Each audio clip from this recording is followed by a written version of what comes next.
Yogi's on his way to load up his truck PJ for an interstate run he's dreading. Yeah, I don't know whether I like a challenge or I'm just plain stupid at the moment, so... He's at war with Transport Police in South Australia over a fine for a logbook infringement.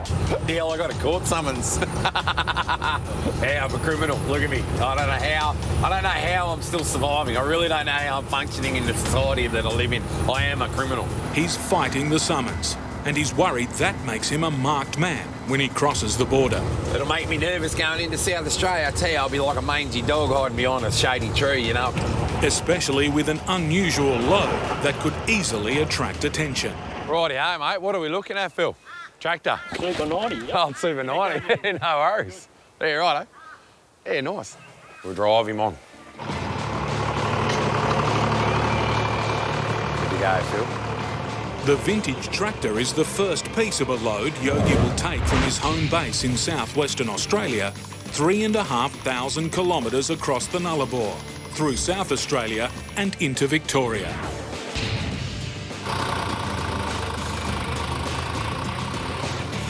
Beautiful, mate. Next pickup, a camper trailer. Chase it round, straighten up, yep. More wheels to be strapped down tightly for the 3-day trip. Piece of cake. Constantly on it, constantly pushing, constantly going to go hard. Trying to do me 1,000 k's a day, just trying to push and push and push. The last pickup is a piece of harvesting equipment. But it's the most important one, so it's the one I can't not get on. With a border inspection on the cards, Yogi needs everything to be safe and legal. Yeah, well, he's told me it's 5 metres, so it needs to be right on 5 metres, you know. If it's a fraction over 5 metres, we'll get it on, but it's all about the mills.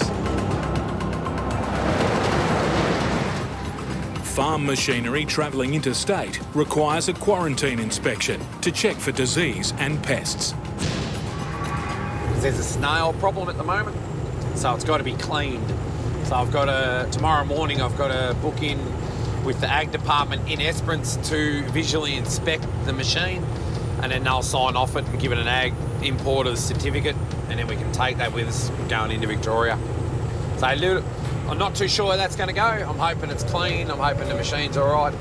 Yeah, apparently our West Australian snails are just not good enough for Victoria. Like, they get kicked out. Ah, yeah, there it is. That's our little green baby there. Let's get this little sucker on and get home. For Yogi, size matters. If it's not legal on the back, his trip's in trouble. It won't be clean and easy. That's one thing for sure.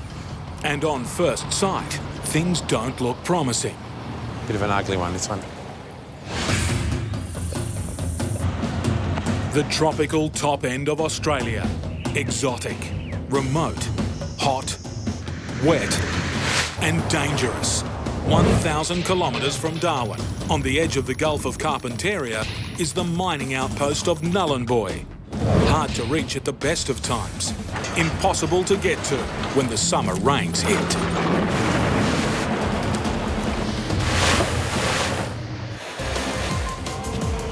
It's a place only a few trucking companies are brave enough to go to.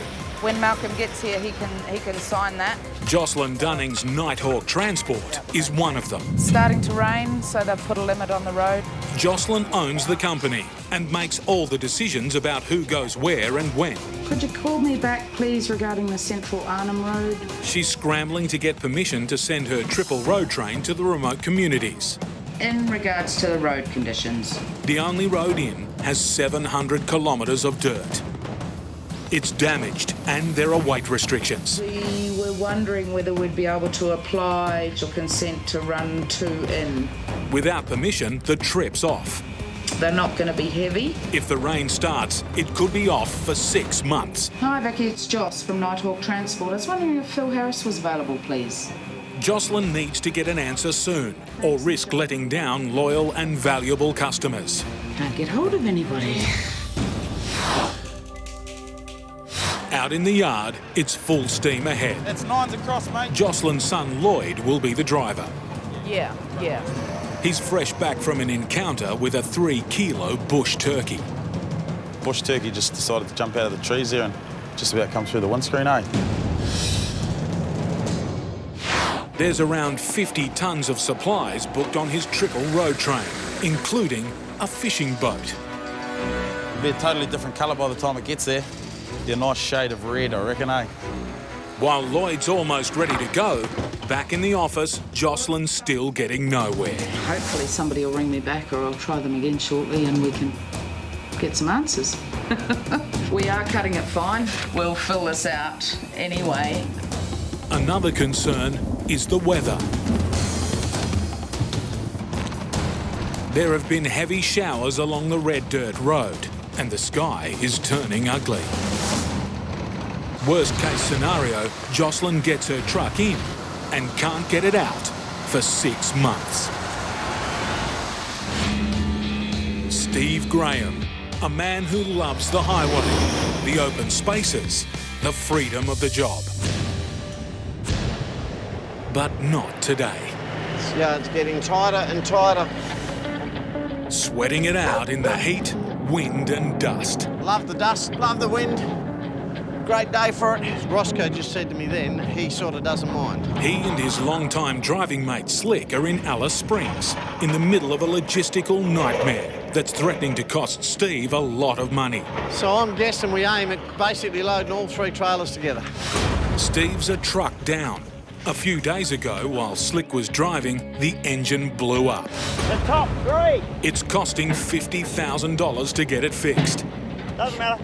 and get the load sent on to Darwin. I'm making no money out of all of this. What I'm doing is keeping faith with my customers and delivering the freight. The unfortunate fact in the middle of it all is this blowing up truck. Getting the loading right is essential. Steve needs to concentrate, but the depot's right next to the town's airport. And adding to his pain, stitches from a recent operation to remove skin cancers from his face. I got an appointment at 1:45 to get these out. They're driving me insane and I can't wear my hat. It's one irritation after another. I suppose if it wasn't the wind and the dust, it would be the mud and the rain, really, wouldn't it? He's taking building supplies and machinery 1,300 kilometres from the heat of the desert to the tropical northeast settlement of Robinson River.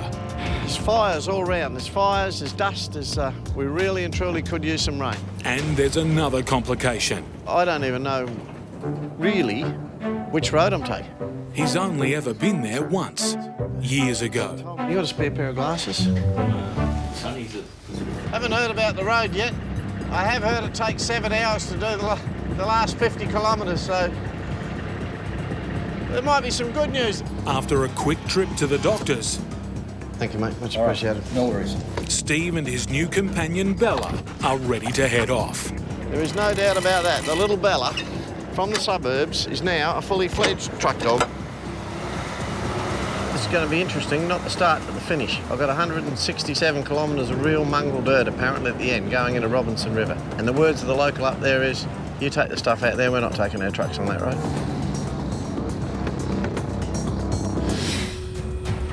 In Western Australia, Yogi's sweating on this farm equipment fitting on his trailer. Might go up and might not.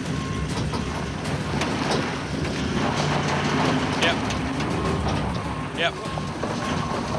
Looking pretty good. Yeah. Righto. That'll do. He's heading interstate It actually fits on nice. and doesn't want anything on board that could catch the attention of transport inspectors. It's all good.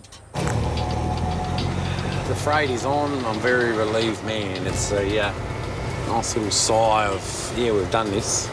Yogi's fully loaded, but he's still not clear to start his 3,500 kilometre trip. Yeah, it's been a battle though today. I'm hours behind. He needs this farm machinery checked by quarantine officials before it can go interstate. Got to get it inspected for maybe cleaning. Yeah, it's got a potential definitely to hold us up. It could be 15 minutes. If they go, nah, you're good to go. Or it could be 5 hours. It could be 6 hours. It could be overnight. I can control most things that I do, right? This is one thing that I cannot control. So this will dictate the rest of the trip. But this trip is not just about work. So I'm going to my mum's and dad's place. Yogi's parents live in Melbourne and his dad's in hospital. As much time as I can have with Dad at the moment is good. Christmas is a few days away. Dad will come out of hospital for Christmas lunch, all my family will be there, but he's not looking too good, so this is a really important Christmas, this one. The quarantine inspection's a 5-hour drive away, if the wet and traffic don't hold him up. A little bit more traffic than usual. Being fairly close to Christmas, everybody's going away. If they're going to go, they're going to go now. The caravanners are in holiday mode. Oh. Yogi isn't. I'm doing about 80, yeah, 85, 90. They must be travelling together, they're fairly close, so yeah, we'll get up on the straight here and whip around them. Overtaking one at a time, Yogi's on the wrong side of the road for longer than he wants to be. It could take up to 1 kilometre to pass at this speed. One down. I think he's backing off. One to go. Oh, need the full lane, I reckon. Full K or two, yeah. Yeah, we got around safely and everybody's happy. Yogi's back to full cruising speed, 100 kilometres per hour. But over a hilltop, Oh, Jesus. a combine harvester.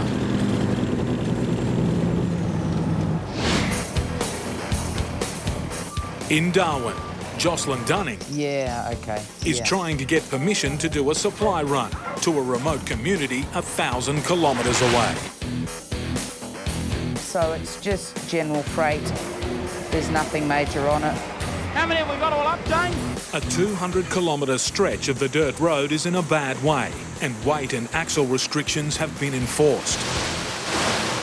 After a day on the phone, at last some good news. That'd be awesome. She has permission to run 2 trailers. Problem is, the road train is 3 trailers. I didn't mention to him that we had the 3rd trailer. Jocelyn can't risk breaking the permit conditions, but she can work around them. We will have to leave a trailer and dolly at Bullman and come back for that one. Splitting the road train up, so no more than 2 trailers go on the damaged section at one time. For son Lloyd, it'll mean several dog runs back and forth. Close on 500 Ks this trip. It also means trailers with thousands of dollars worth of goods are left by the side of the road unattended. There was somebody running out there a few years back that tipped a trailer over and the driver just abandoned it and everybody just went and helped themselves. So, yeah, the last thing we need is any of that sort of thing going on. Just got to hook them all together now and quick shower, get a bit of mud off me and get on our way. Haven't been home for the last week. My partner's done me washing today and she'll come that in and bring my little girl in and, yeah, say goodbye for another week, eh? Daddy's got to go in this truck, okay? It's the hardest part of the week, I tell you. Right? Hop in the car now. Daddy's got to go, okay? It's all right. I'll see you later, okay? For Lloyd, this is easily the hardest part of a tough job. Been away all week already and then like got home 10 o'clock last night, you know, she's already asleep, so I'm gone before she's up this morning, so it's, yeah, 10 minutes with her for 2 weeks, you know, it's real hard.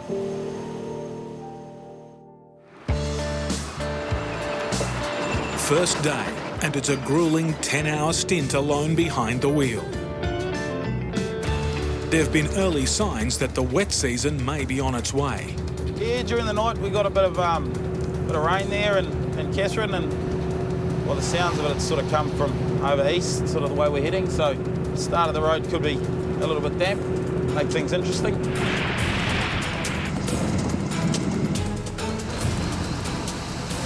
With those few clouds around, it looks like got a bit of rain. It's amazing how fast it can move. Lloyd seeing all the warnings of a run that could turn nasty. If it's big enough sort of a shower, it can turn the road backwards really quick.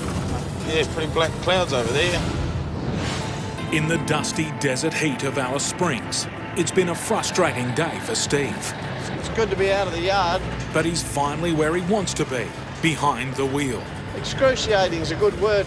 A lot of stress there the last couple of days. Starting a 1,300-kilometre journey with 3 fully loaded trailers, heading to a remote site he's been to only once. There's a fair bit of pressure on at the minute, but... So this is going to be an interesting trip. It's new country for me, and I'm not sure which way I'm going yet, but everything can only improve from the last couple of days. Ahead of him are 500 kilometres of sealed road before it gets rough. But even on the blacktop, he can't relax. You're driving along a bitumen road, but it only takes one camel to ruin your day. It's the end of the tourist season, people are tired, and you always got to be a little bit careful when you're leaving a place like Alice Springs. It's a destination for a lot of people, and they've come 1,000 kilometres to get there, so they're a bit worn out at the end of their trip. It'll be very easy to over-relax on a nice road like this. Oh, like this bloke. That truck, he just saw the road train coming and his trailer dropped off, and, you know, he nearly lost it then. You just get something like that and you could be wearing a dozen horses in the back of a horse float. Outside, it's over 40 degrees. The nearest town is more than 100 kilometres away. The last place you'd expect to see a cyclist. And the timing couldn't be worse. I think it's uncanny that you can have this great lonely road all to yourself for so long, and then you get one push bike rider, and that's when you've got an oncoming car. Steve needs to go around. But if he passes too close, he risks blowing the cyclist off his bike. Now I've got to move out here and hope like hell that this southbound vehicle understands what I'm doing. At 100 kilometres an hour, Yogi's had to hit the brakes. Nothing like slowing you back down to 40 and coming off 100. For a slow-moving combine harvester.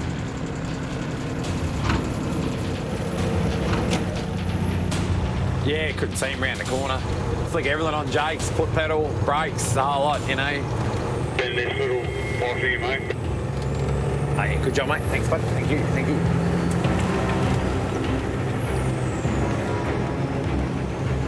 You never relax on country roads because you never know what's going to be around the corner. So all the scenarios start going through your head, like, can I get around in that time? We're coming up to a bridge, we're going down a hill, shut it down, shut it down, shut it down. So all these decisions happen in about 3 seconds.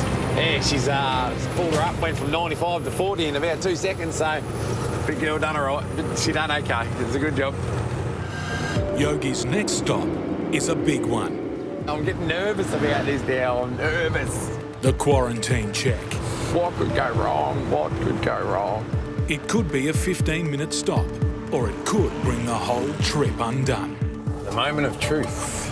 The defining moment in my east-west run before Christmas. Will we make it out of Esperance? How are we? All right, David. Yogi's hoping for a quick once-over, Still all going, eh? Yeah, it's all going east, yeah. but he gets an inspector with a torch.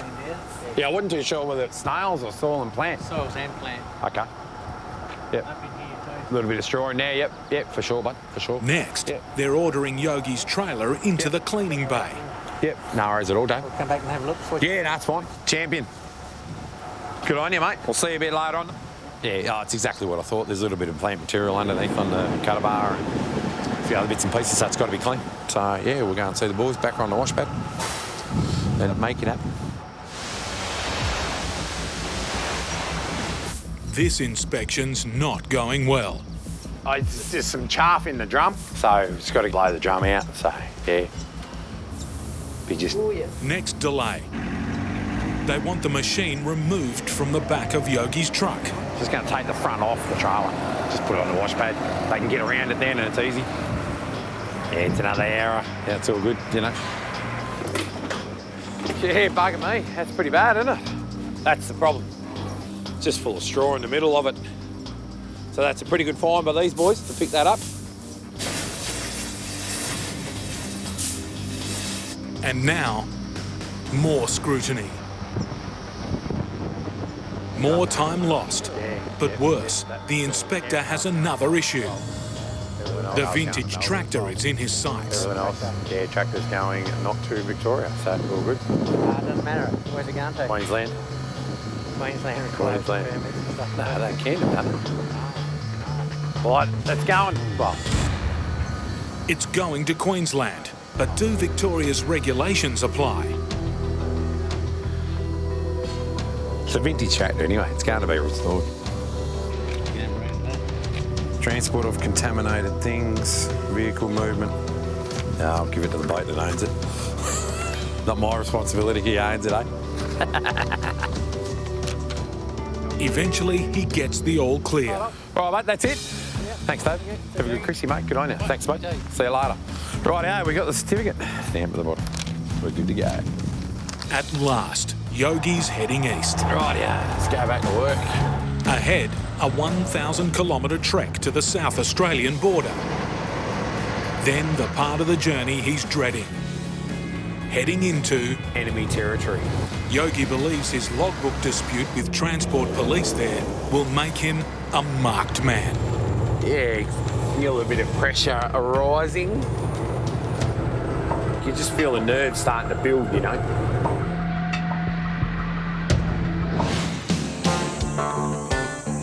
In the top end of the Northern Territory, the highway Lloyd is on has deteriorated into a thin strip of bitumen with room for just one truck. Come across another truck, you sort of try and share the bitumen together and get a wheel onto the dirt each, you know. Meet an oncoming road train at speed, and both drivers will need to be on their A game. Here it comes. It's going for it too.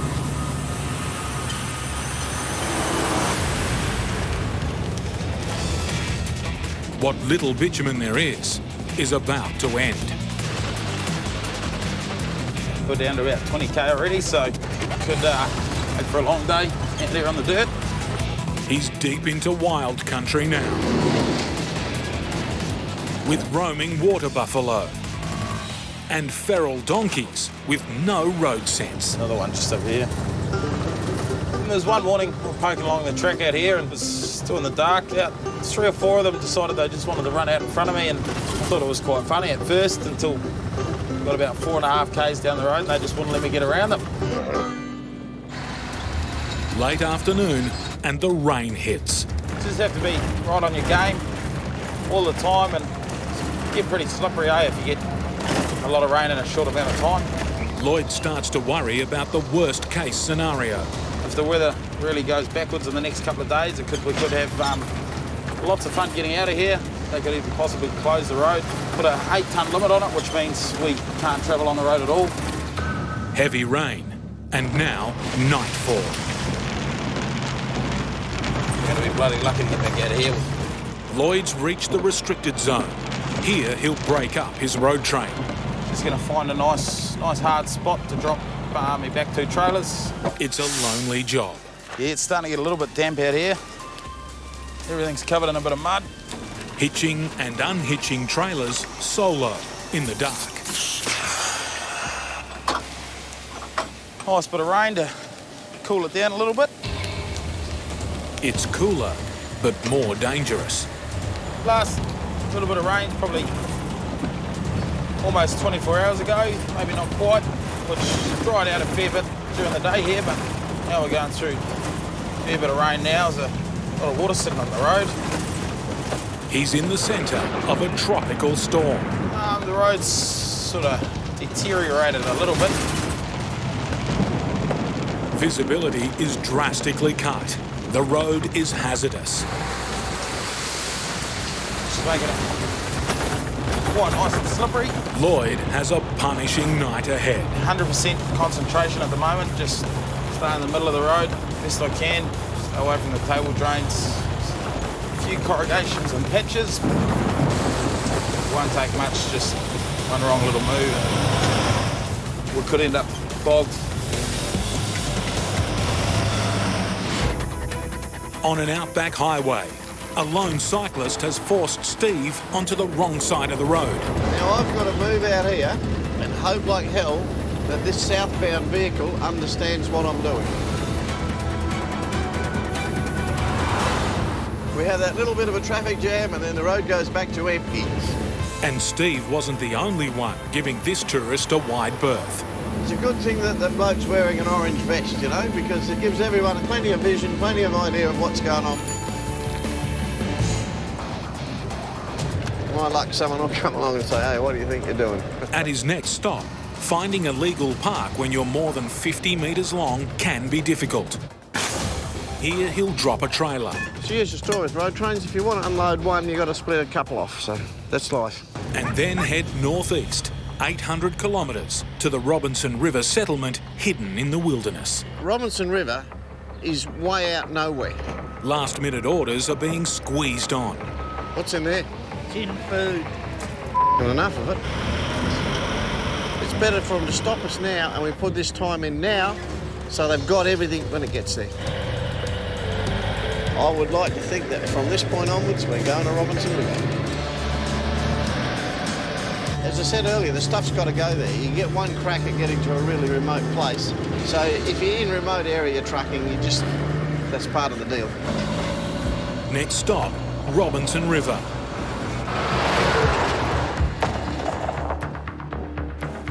This blacktop will soon be gone, It just keeps throwing up something different every time. replaced by a nightmare dirt track leading into the settlement. Here's where the road gets narrow and needs to be shared. You know, there's skinny bitumen roads, and there's a lot of dirt. And the best thing that the little guys can do is drop off the bitumen. Because if I've got to drop off as well, they're going to get a whole heap of rocks. 62 wheel loads of rocks thrown at their windscreen.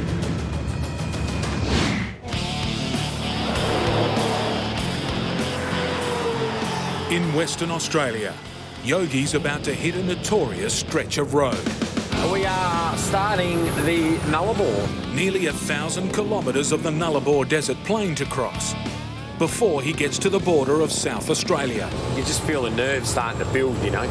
Plenty of time to think about the law and the logbook fine he copped there.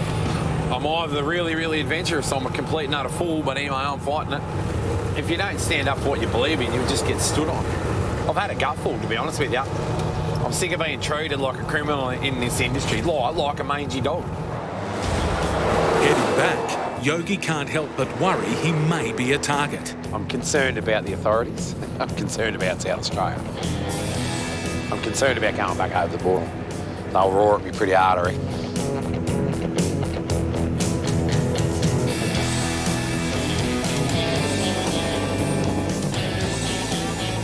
Close to the South Australian border, We're about to go into Battle Zone 1. Yogi's anxiety starts to rise. We're nearly going into enemy territory, South Australia. Time for battle suits, armour, choose your weapons. You're on edge now, like you're on edge. We become watched straight under the camera, so my rego's already been recorded. For any trucker, driving across state lines can be a nightmare of bureaucracy and paperwork. You're already a target. As soon as you go under a safety camera, you're already a target. Rightio, there's your cameras. States and territories have different laws, Righto, now record times. Yeah, look at the time. making following the rules confusing. It annoys the absolute crap out of me. This particular thing actually belongs out there on the road. It'd be nice to actually run over it a couple of times. A driver must keep a diary and a logbook. Make the slightest mistake and they can be punished with hefty fines. Yeah, well, everybody stops here and fills it in because this is where they insert pineapples in South Australia. They don't insert pineapples over there in WA. They insert them over here in South Australia. Most times they put them in sideways here in South Australia. On his last trip to South Australia, Yogi made a 4-minute error in his logbook and was hit with a fine, a black mark on his driving record. So every minute now I've got to be on the game and I've got to be constantly doing minute checks and time checks and all that. It's just another crap thing we have to deal with for no reason at all. He's challenging the fine, but another ticket now would crush him. If we take it to court and we fight this fine and we lose, it wipes me out. I'll sell the truck and trailer and pay off what debts I got and walk away. On the dirt road to Nhulunbuy, Lloyd's been battling heavy rain for most of the night. 100% concentration at the moment. A full-on electrical storm. Bit of lightning around and you've just got to be on your game all the time. The top's pretty slippery at the moment. Weight restrictions have forced him to uncouple two of his trailers, splitting up his road train. It's turned out to be a blessing. Would have been very interesting if we were towing all three through here, just with the water on the road and made it all nice and soft and slippery. It's more than 200 kilometres of slippery, wet dirt road before Lloyd gets through the weight-restricted section. Just going to drop our lead trailer and dolly. It's taken 6 hours of night drive slog to get to this point. It's got a couple of blocks of wood out, dropping it on the dirt, so just to make sure it doesn't sink. Now, Lloyd has to turn around and do it all again. Head back bobtail and head back and grab the other two trailers. 200 kilometres there and 200 back. Twice. To make matters worse, the road's so bad he's reduced to a 20-kilometre-an-hour crawl. Got back to my second lot of trailers, the double. It's 11 o'clock on Saturday night.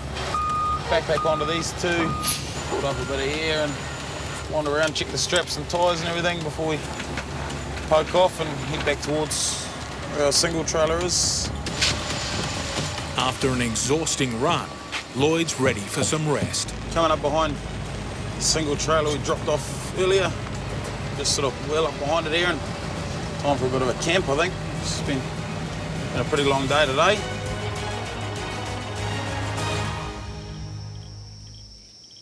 But before he turns in, there's one last thing he wants to do. Just give them a quick FaceTime. A quick chat to his partner Renee and daughter Kiara. Hi. I'll see you in a couple of days, all right? When Daddy gets home?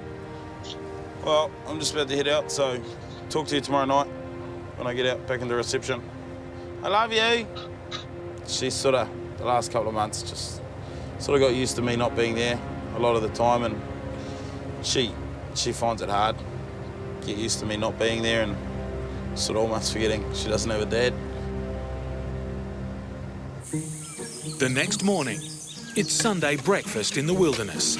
It's nothing too flash, but gotta eat something out here, right? Lloyd has another full day of driving ahead and another section where he'll have to break up his road train. A little bit more of the dog running. Ferrying the trailers back and forth to not break the weight restrictions. Take two through and for about 100 Ks and then come back for a single, which will cost us a bit of time in the long run, but it's what we've got to do. The road is muddy and slippery. There's a lot of water sitting on the road, and I think they've had a fair bit of rain in the last couple of hours by the looks. So, yeah, it's a little bit boggy, sort of struggling for traction in places, but we're still moving forward. What he doesn't want is more of this. Steve Graham's having to share a thin strip of bitumen with oncoming traffic. If I've got to drop off as well, they're going to get a whole heap of rocks.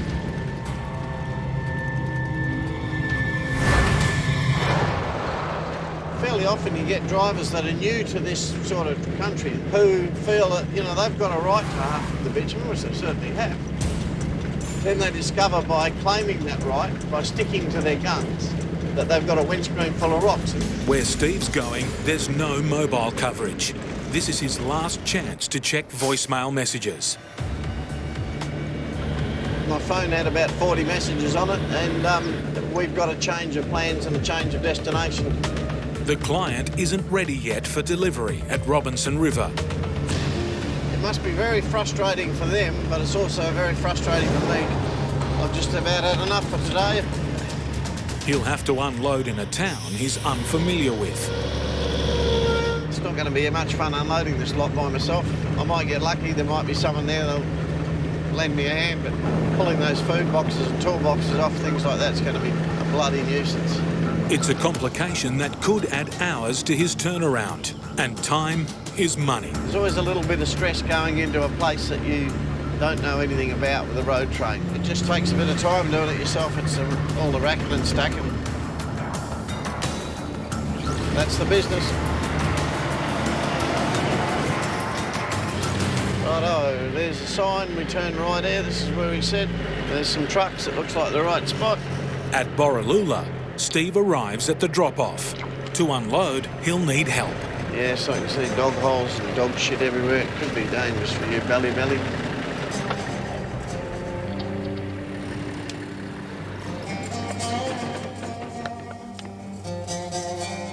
This is not going to be much fun.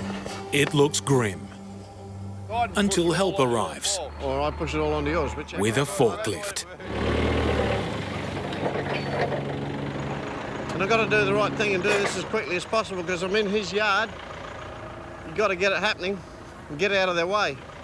Steve has a new best friend. If I can get you to fork off those boxes. Yep. Beautiful, Trev. Having Shaka here in a forklift is a big saver. I thought this was going to be a nightmare. Brilliant. By gee, it's a good thing having this bloke here. I thought this was going to be a real battle. It's getting easier by the minute. It's really good. Shaka's a good man. I'm glad he's here. This is saving me a lot of time. And better still, it's saving me a lot of sweat. Just put it straight on the back too. Fingers crossed this thing starts.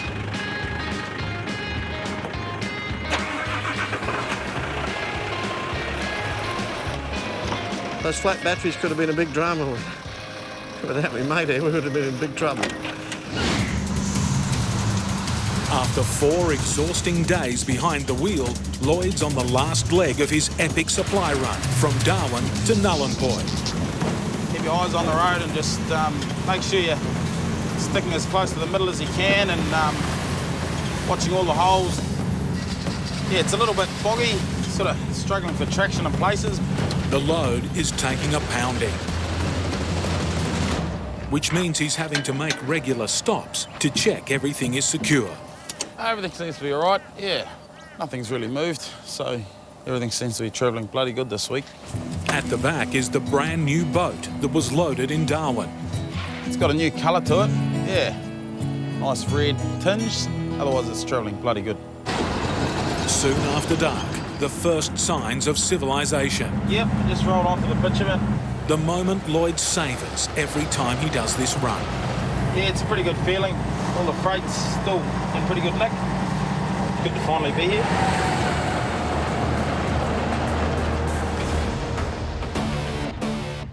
Next day in Nhulunbuy, Lloyd has the unload to supervise. Oh, just all the mud and the dirt on it and everything. Makes it a bit heavier. Beautiful. Yeah, no, you're right, Tommy. You got them. We got to put it all on, and then it's good someone else having to take it all off. And finally, delivery of that fishing boat that left Darwin all shiny and new. Now a very different colour. Yeah, mate. When I first arrived here and I turned around the corner, I saw this dirty boat and I go, geez, that bloke's not going to be happy with that. Whoever's boat's up, I just realised it's mine. Luckily enough, it's just a bit of bull dust on it. So. After unloading the fishing boat, Lloyd has to pick up freight for the return journey. It's dark before he's ready to set off on the 1,000-kilometre run back to Darwin. Another 3 days' drive to get home. But when he gets there, the best welcome he could wish for. How was school today? Good girl. Want to have a look at Daddy's truck? Kiara might just be our littlest Outback Trucker yet.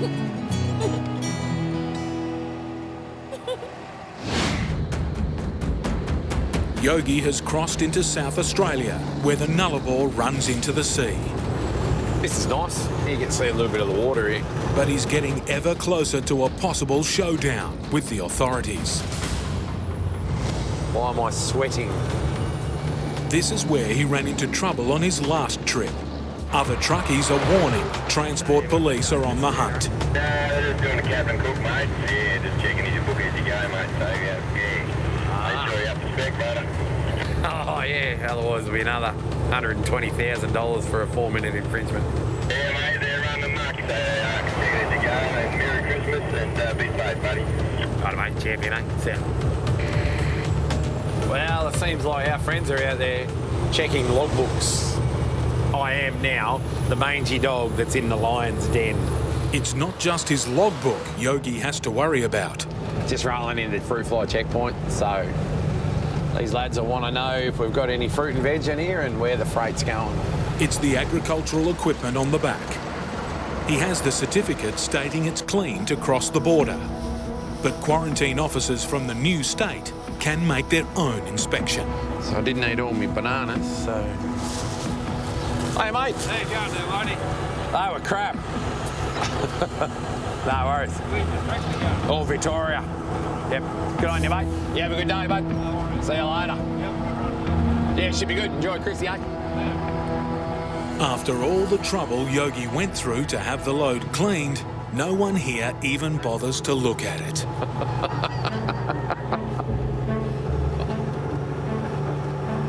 Why do I go to get a wash? You know, what? Why?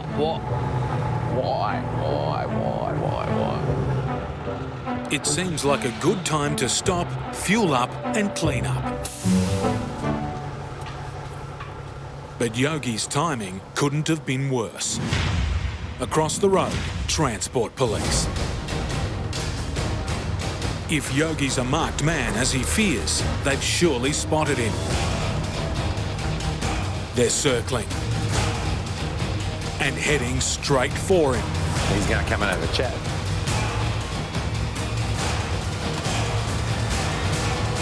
Hello, mate. As trucking routes go, it's probably the toughest in Australia. Through the hostile wilds of the top end of Western Australia, where roads can be goat tracks and goat tracks roads. Just a shocking road to bloody driving. It's the lonely beat of husband and wife truckers Nick and Joe Atkins, about to take on one of their roughest assignments yet. It'll test the patience between me and the wife anyway. It's a bone-jarring supply run on one of Australia's worst roads to one of its most isolated communities. Won't be an easy trip, that's for sure. There'll be a little bit of strain on the relationship in the truck and everything else. Nick and Joe are making final preparations for an epic trip to a place even they rarely visit. From their home base at Kununurra on a 1,000-kilometre round trip to the tiny outback community of Candiwall. They'll be in the same cab day and night for more than a week. The husband and wife team makes it a lot easier. We work well together sometimes.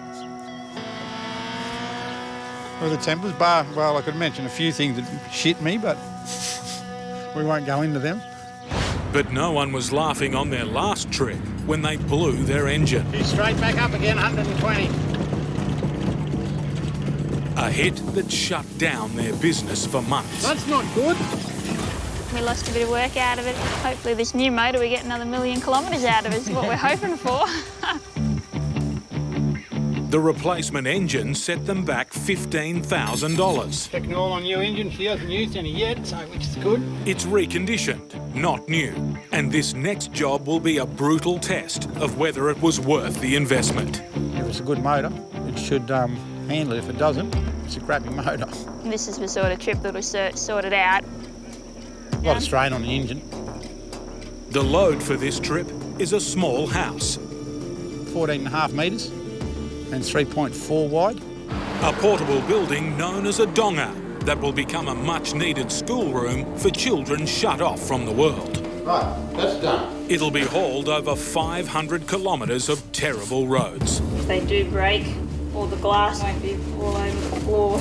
Nick and Joe have to make sure it arrives in one piece. A lot of sharp corners, a lot of Up hard and down pulls. hills and the corrugations, of course. We'll just destroy that Donga if I don't go real slow. We're nearly going into enemy territory, South Australia. Cruising across the Nullarbor, Yogi should be relaxed Instead, he's worrying about what lies ahead. You just feel the nerves starting to build, you know. Yogi crosses the checkpoint at the border without incident.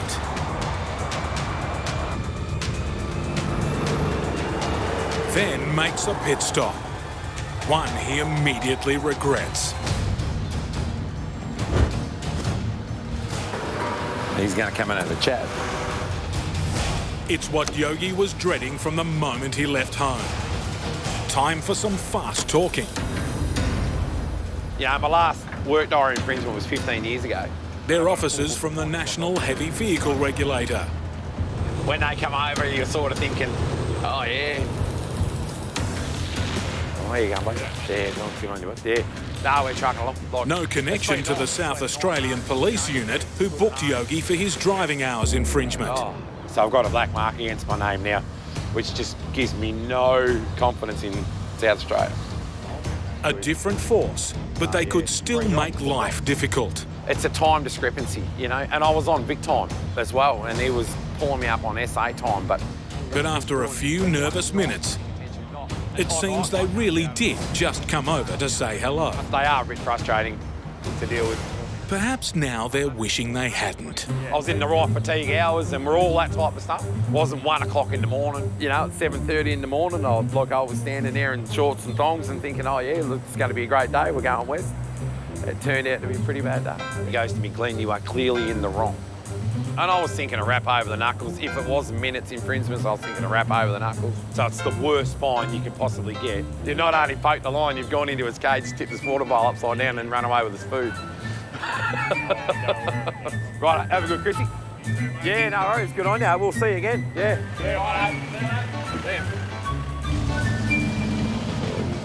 You talk to them blokes and it restores my faith in South Australia. They're nice people. They're good boys. They know what they're doing. But task force could be out the road. I think she's all down for South Australia. Yogi's heading east again. Get as many hours under the belt as we can this afternoon into the evening. In a happier mood. Christmas is a few days away and he's planning to open one of his presents early. New steering wheel, my Christmas present. Merry bloody Christmas to me. Yeah, new wheel. She's white and everything. Oh, you won't wipe the smile off my face.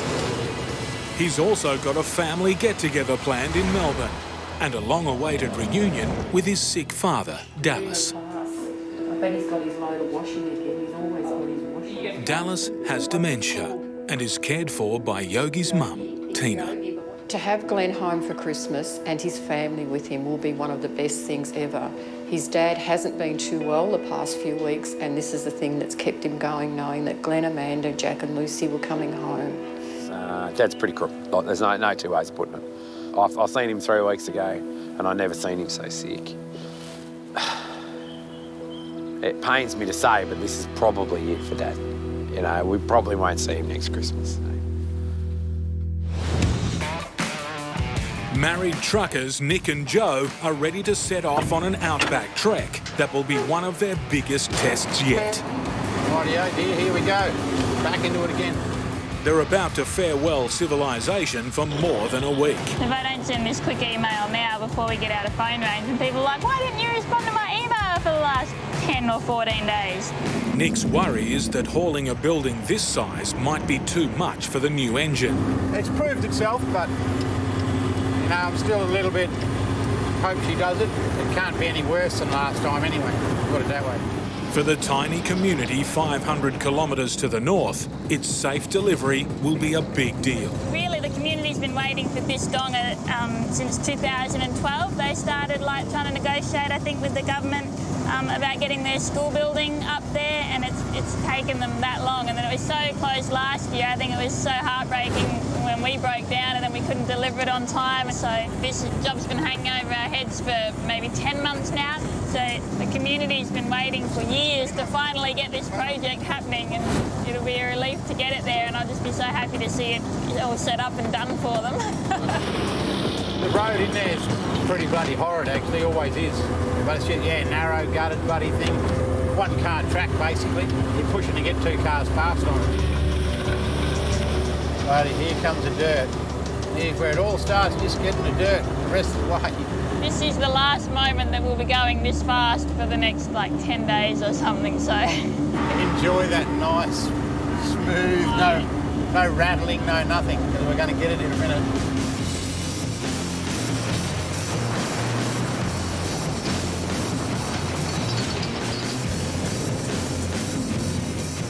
Last week, it took us 12 and a half hours to do 60k.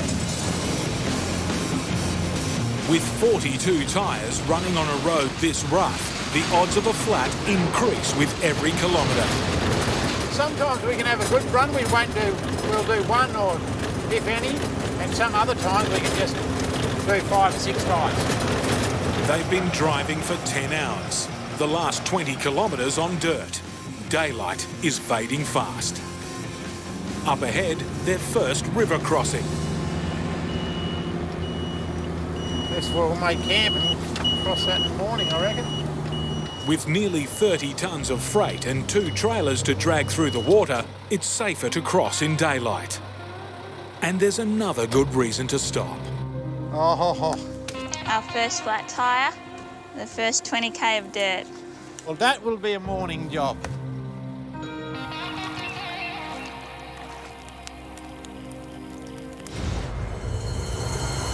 Yeah, we're working hard. She's full throttle going up here. Yogi and PJ are struggling out of Adelaide. You're always just scanning gauges, you know. Up through the hills. So I'll listen for abnormalities. I know this truck like the back of my hand. So if something doesn't sound right, smell right, you know, you can smell anything. You got to have all the senses open when you're working hard, you know.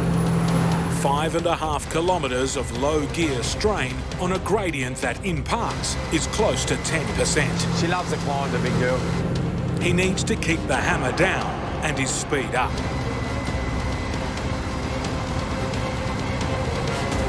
Good girl. Yogi's pushing to get home to Victoria for a family Christmas.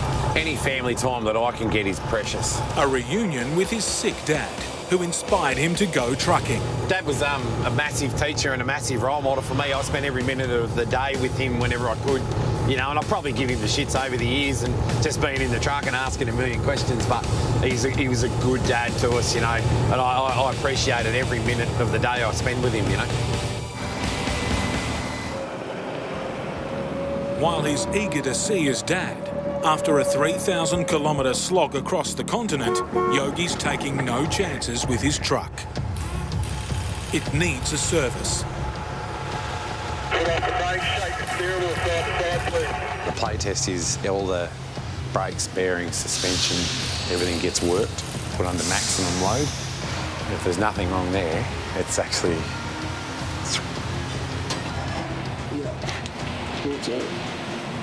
Turn spring work. He's got a serious problem. I need another set of linings on it. Yeah, right. Yep. Yeah, the spring which holds the pads in, I think, is broken. Until it's fixed, Yogi's Christmas plans are on hold. Here we go again. In the tropical northwest, Nick and Joe have fixed their flat and are ready to take on a risky river crossing.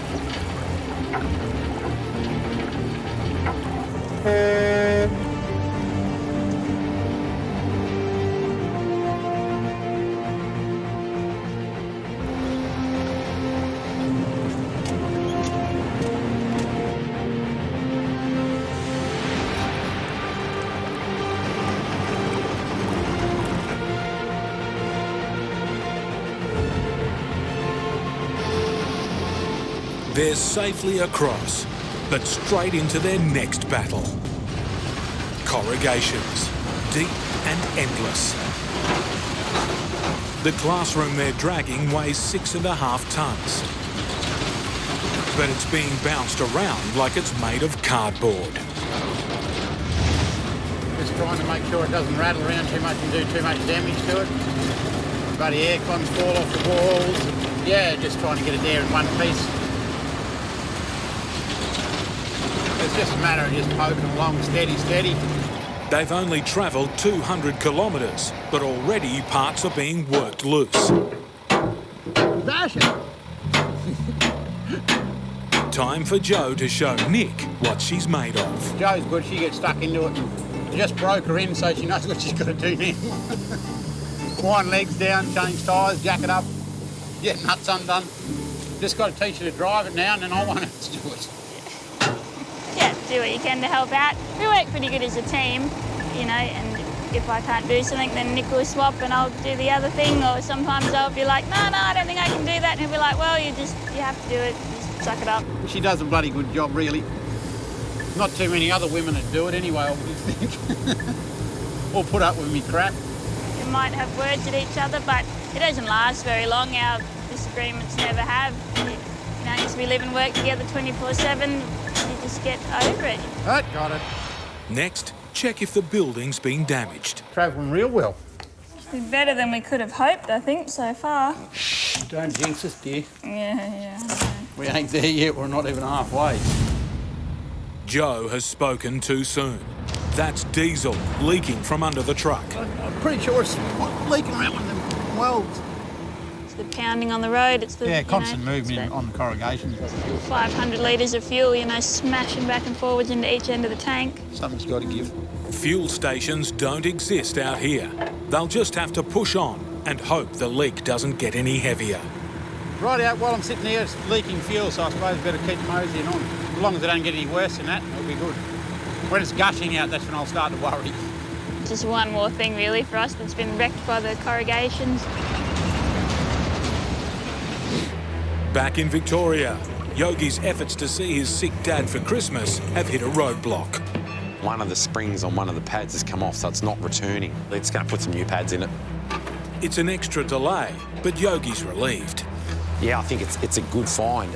Could have been a major, but definitely early, preventative maintenance. While the repairs are carried out, Yogi decides to treat himself to his early Christmas present. Rightio. Steering wheel, this is my Christmas present from me to me. Merry Christmas from Kendall Trucking. I must be Employee of the Month. Yeah, I'm pretty stoked about this. It's all I've ever wanted.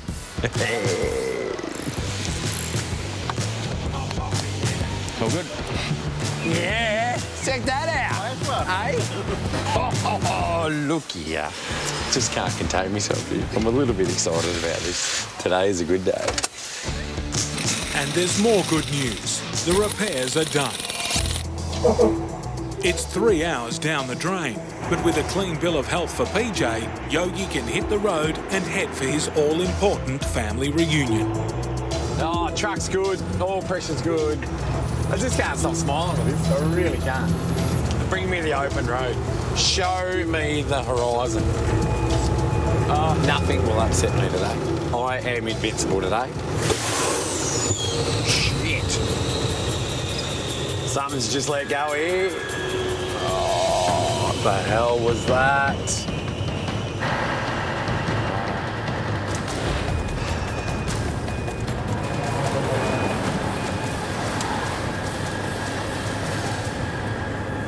Let go with an almighty thud. I'll give you the tip. All right, better get out and have a look at that real quick.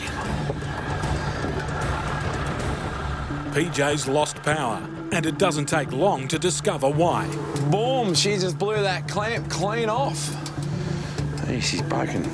Anyway, we'll drop this down and get out of here. There's no point sitting around here. Stuck without a spare, he'll need to head back to the mechanic he left just minutes ago. Do you want me to come back in or sort of what? Or Yeah, no, sneak back in if you can. Yeah, right, all right. I'll see if I can turn around somewhere, yeah? Turning a 19-metre-long truck 180 degrees on a narrow, busy highway is no easy feat.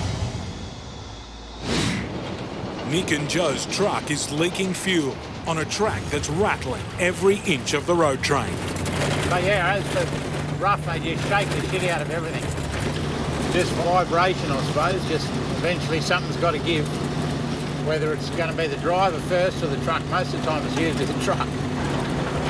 You get good bits and you get bloody real shitty bits like this bit. It makes bloody everything on the load start braking and moving and scrap braking. After the corrugation comes the water. Big, deep patches of black-soiled mud. Bog holes that make the engine pull harder and force the fuel tanks under.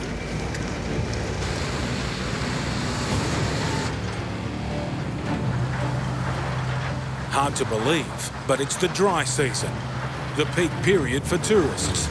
Lots of them. This is what we're going to get all day. And that's the trouble with these bloody cars on this road. If they pull up, you can't bloody get around under these trees. These are not roads designed to share with a 34-metre road train carrying a 6.5-tonne building. Thank you. It's one vehicle after another. We're going to have a bloody dam here. There's another car on the other side coming across. Rush hour in the wilderness. Yeah, a bit of traffic this morning. We've got a caravan and car behind us, a couple coming now. We've had a few passes, but we've managed to squeeze them all past. Oh, his missus is worried he's going to collect his van on the corner of the Donga. Plenty of room.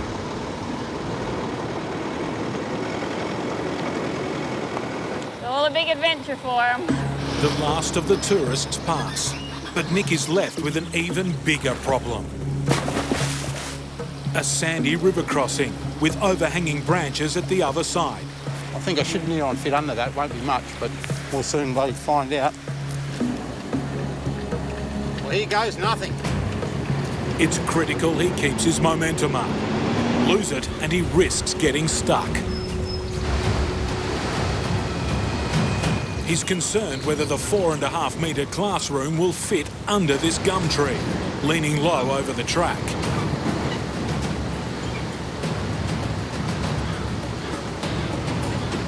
And halfway across the river, it's too late to change his mind.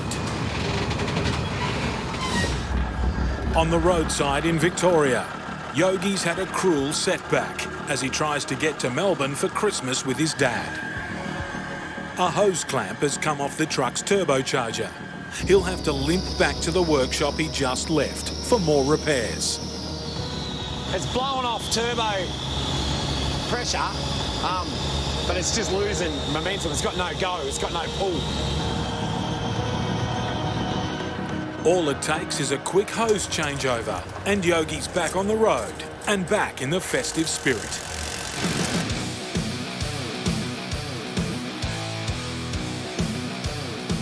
But he's got time to make up and still hasn't delivered any of his freight. That's 3 drops before he can head to his waiting family. Yeah, 3 deliveries on Christmas Eve is like playing Santa Claus, but I mean, he gets it done in a night, so I should be able to do it in a day. First drop, that troublesome piece of farm machinery. Looking good, mate. Good job. Next, the camper trailer. Right now, mate, keep coming back. Yep. Another happy customer. And last off, the vintage tractor. Yeah! The bloody trailer's empty. You know, there's nothing else we can do. There's nothing else I can do except deliver myself to a baked ham and some lovely family. In the streets of Melbourne, Yogi's nearly at his other home. Waiting for him to arrive, his children, Jack and Lucy, wife Amanda, and mum and dad.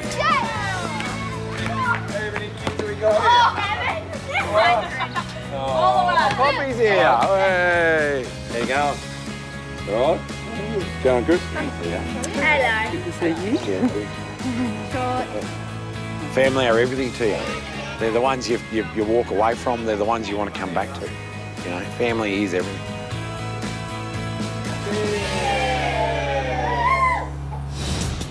Nick and Joe are in the middle of a nervous river crossing. They have to keep speed up to get through the sand, but on the other side are thick tree limbs that could crash into the top of the school building. It's going to be a scrape.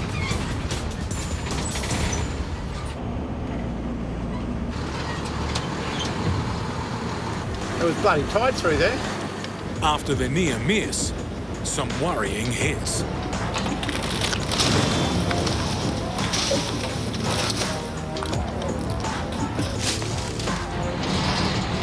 Next come the hills. It's a steep little for this one.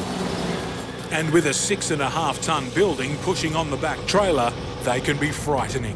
Dirty mongrel thing. And then we've got to go up the other side. The next rise is too big for a road train this long. Nick has to call for help from his father-in-law. Yeah, I'm coming down behind you, Nick. I'm just starting to come down the hill now. Joe's dad owns the station they're driving through, as well as a 190 horsepower grader. Your dad's going to hook on the front and pull it back in. Yeah, too cool. He's a welcome sight. How's your travelling been? It'll save Nick and Joe 3 hours of breaking up the trailers and towing them up individually. The truck has a new engine, but it's a killer hill. This will be its toughest test yet. Rightio, John, thank you. Let's get up the top of this next jump up and stop any traffic from coming down. Otherwise, they'll get a heck of a shock when they come across the grader towing a road train up this big hill here. It's 300 metres of relentless climbing. An engine wrecker. It's not very often that you see a grader stiff barring a road train up a big dirt road in the middle of the Kimberley. Whoop, there goes a branch on the corner of the Donga. Trying to get around these bends, Nick, and onto the straight, or we're... Righto, stopping now. That made easy work. It's the last help the new engine will get. From here on, Nick and Joe are on their own. Love ya. On this road we're going in Mitchell Plateau. It'll be the test of the engine because she's pretty hard to pull through there and slow, so hopefully nothing go wrong. It'll also be a test for the building. It needs to arrive in one piece. Oh, nothing's moved. A little bit of dust in, not much. Still got 2 air cons at least. Good old cable ties to hold them on. Only 60 kilometres to go. But from here, the wilderness gets even tougher. And that fuel leak is growing. Progressively getting worse. Yeah, I just cracked around the baffle there. It's hope and pray that it doesn't get any worse. They're determined to carry on. A remote community's been waiting 5 years for this building. It's now or never. In stormy Alice Springs, long-distance legend Steve Graham has a lot weighing on his mind. There's a big monsoon sitting over the top end of Australia. I'm hearing that the rivers are going up right, left and centre, so they want me to get this into Darwin as quickly as I can. Steve's heading for the turbulent tropical top end. A cyclone has just struck, bringing in record rainfalls, sweeping away roads and creating a huge inland sea. Don't go silly in the wet season. It's caught a lot of fellas out over the years. Steve has survived countless northern wet seasons. But this trip, 1,500 kilometres to Darwin and then 4,000 kilometres home to Perth, promises to be the toughest yet. On this drive, his faithful companion Bella will be missing from the cabin. What's in there, Belle? Is there food in there? What's in there? What's in there? A young, inexperienced trucking dog that got too close to Steve's wheels and paid a terrible price. She was doing that bad habit she had of barking at tyres. She was under the vehicle. I didn't know what was going on. I felt the car run up on her and her rib, this sharp rock about as big as my fist, was laying on the ground, and that, where the car pushed her down, that punched up, and that's what broke her ribs in her side. Bella survived. Just. But she's seriously injured and confined to bed back in Perth. She's minus a couple of ribs now and a few ends of rib bones. Did a lot of damage to the poor little dog. Steve won't see her for another 6 days. That's if he makes it through this wet. What worries me up north is that monsoon just dumping hundreds and hundreds of millimetres of rain every day and just filling up all those rivers and floodways.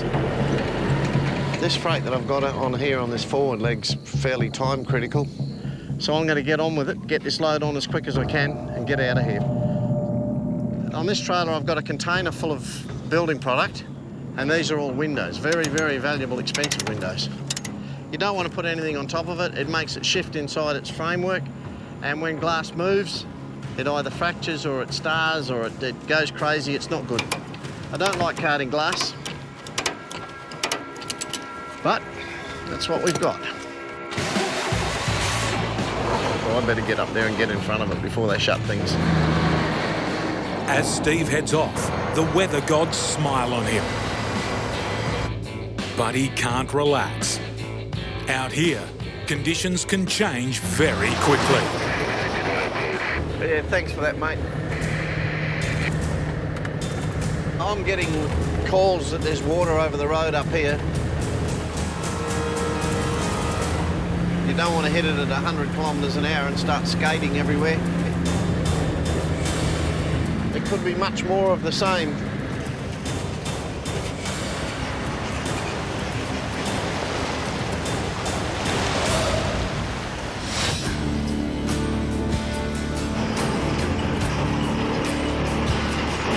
Feel that drawbar? Yep. Trucking couple Nick and Joe Atkins are struggling up a steep, rocky incline. Keep an eye on the tyres when you go up here, don't spin the wheel. Yep. The only way up, pull their truck with the loader. And I could lose traction here. Nick's told me I've just got to really watch I don't spin the wheels. I don't want to lose traction on this rock, because if I lose, he'll lose, or I don't know, we'll get all out of sync, or I'm not really sure what'll happen, but it doesn't make me feel real flash anyway. With momentum essential, Is that a tourist? the last thing Joe needs to see is a truck coming the other way. Just back right off in the APT bus, thanks. These big rocks and holes are what we would lose traction in the truck. We can't pull up them. Right up through there, mate, don't it?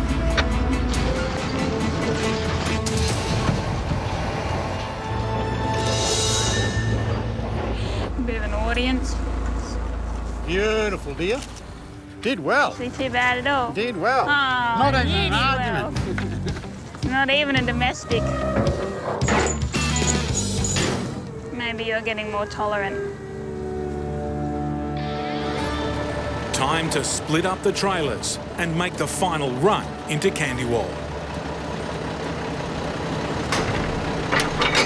About 600 metres to go, and if we can just get through this creek and through the community and all the low-hanging trees without wiping anything out, then could be more dangerous this last 600 metres than the last 5 days, but we'll see.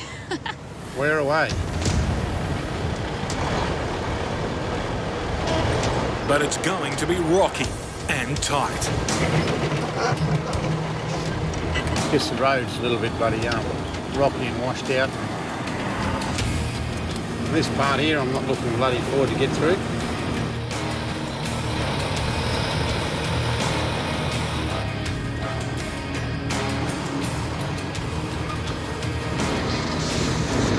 I've got bloody rocks on this side, tree on that side.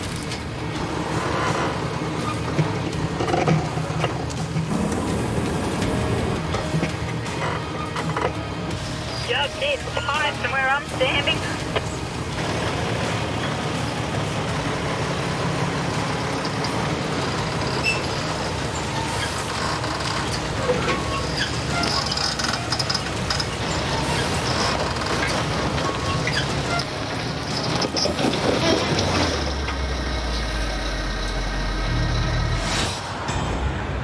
Late evening on a busy highway.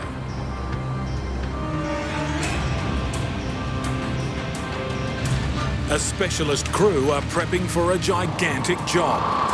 As you can hear the jackhammer breaking through the concrete, that's taken them longer than expected. Dismantling an entire pedestrian bridge.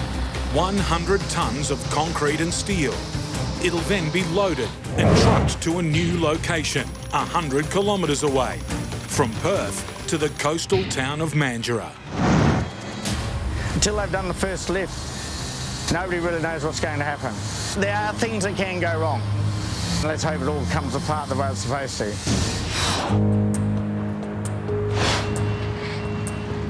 It might be a short journey, but it's far from easy. It'll take 2 days and 6 heavy haul low loaders to get it there.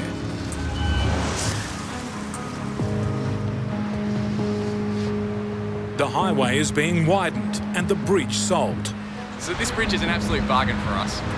A tidy $150,000. For half the price. How could we go wrong? The price tag may be small, but the move is huge. It'll be cut into 4 spans, each weighing 25 tonnes and around 40 metres long. And it's all being done to a tight deadline. The power goes off at 11:30. You have to wait for an hour for the power to de-energise, so then the crane can get in position for a 12:30 lift.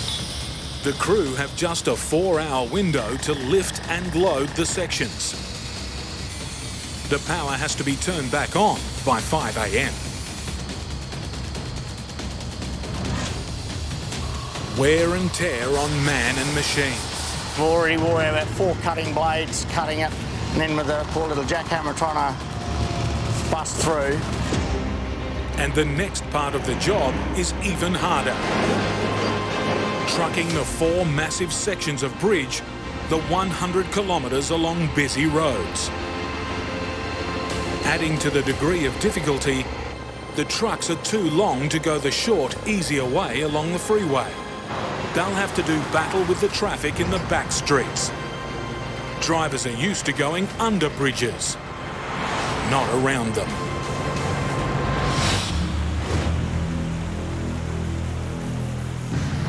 Steve Graham's cautiously pushing through floodwaters. Back right off, you never know if there's not a washed out hole through here.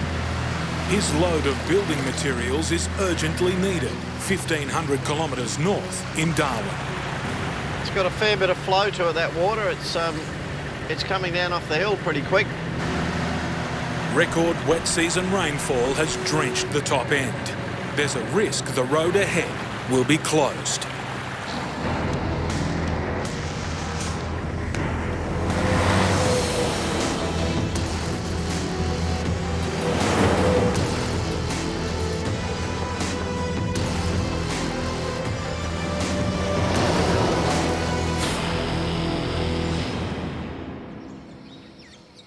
A new day.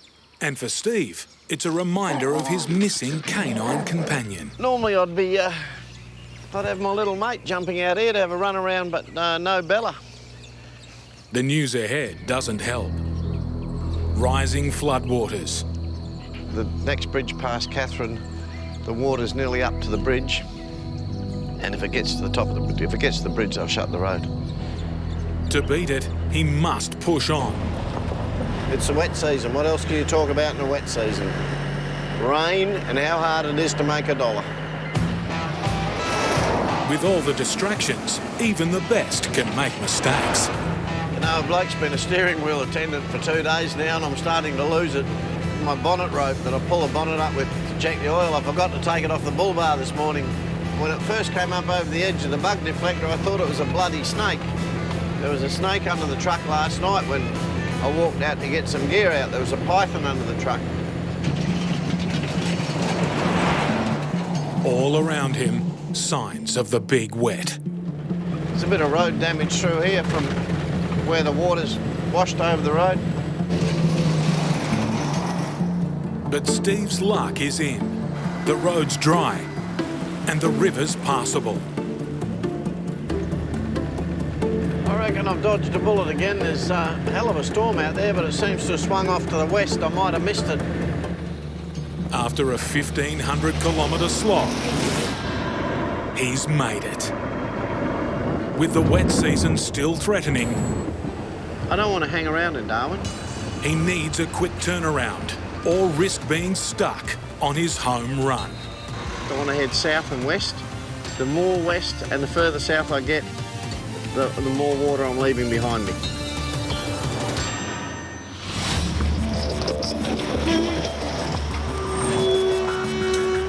Nick and Joe are stuck. Stiff bar. A stone's throw from their destination. Stuck in the bloody creek. These rocks are just bloody pulling me up here. I ain't got much bloody room in here. The last hurdle in their mission to get a portable school to a remote settlement. Back! Oh, back?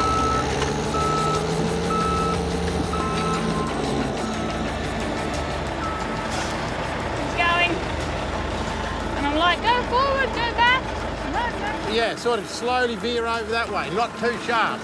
Don't want to hit my fuel tank on that foaming thing. Okay. Go.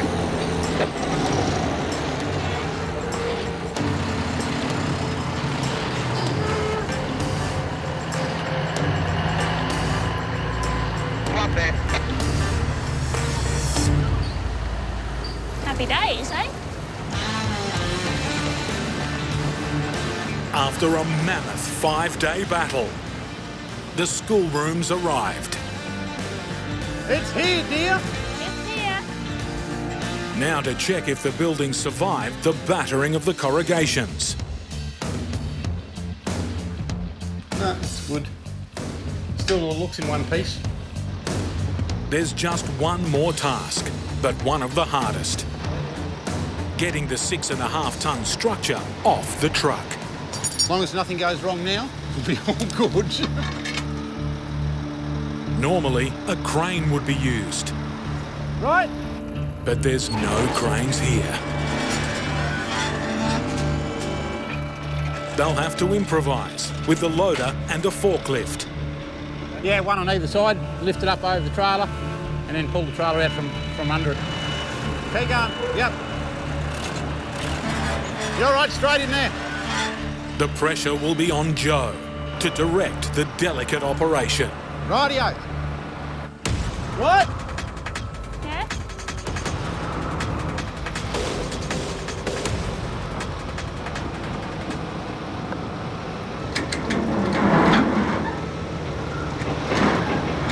What? Hang on, hang on.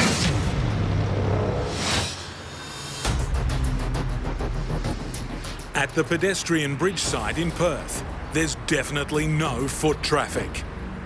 Two 40-metre spans of bridge are now sitting on low loaders, ready for the difficult trip to their new resting place. Well, it's 108 kilometres.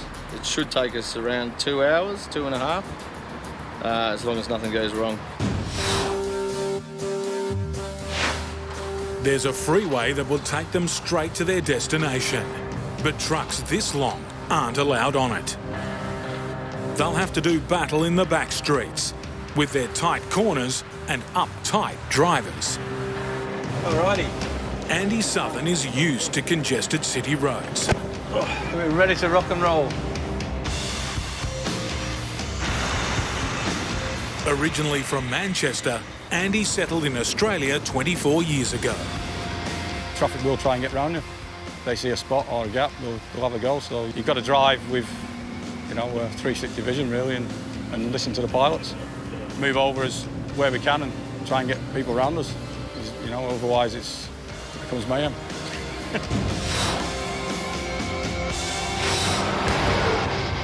They've timed the move to avoid commuter traffic, but it's a busy Saturday morning with cars everywhere.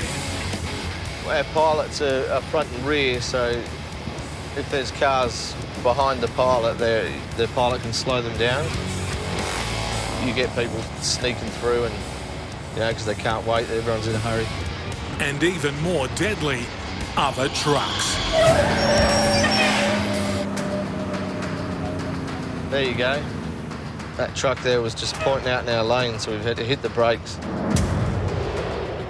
Tried to sneak out and then realised he can't get out, and he's left the nose of his truck out in the middle of the highway. When you're this long and this heavy, suddenly hitting the brakes is dangerous, but sometimes essential, as Paul well knows. 4 years ago, a driver ran a red light right in front of him. I was heading straight for his driver's door. I mean, in my head, I thought, that's it, I'm gonna kill someone. And everything just went slow motion and just reacted and tried to control the truck and the load. And ended up doing quite a good job, but it still tipped it over and ended up in the bush. But luckily, no one was injured or killed.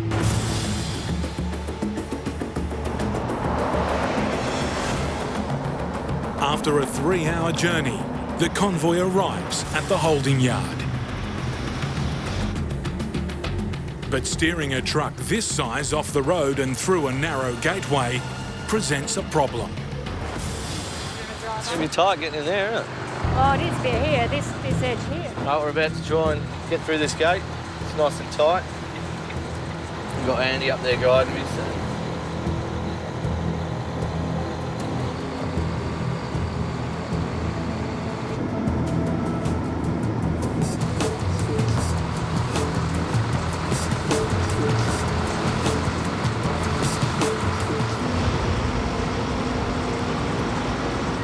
This is the crane. It's going to lift the pieces off.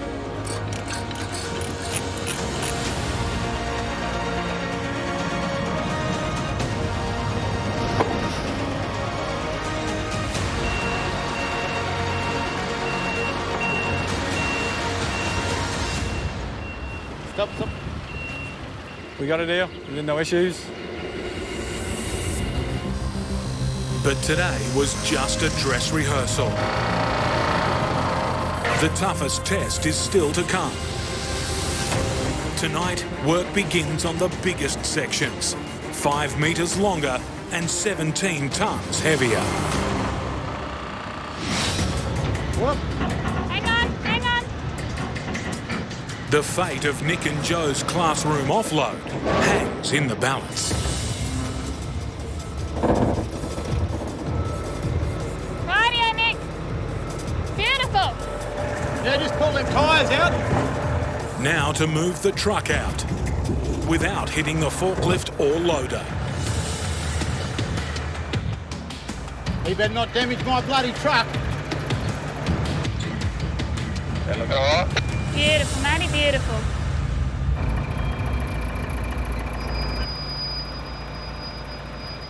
The building still needs to be moved onto its concrete footings.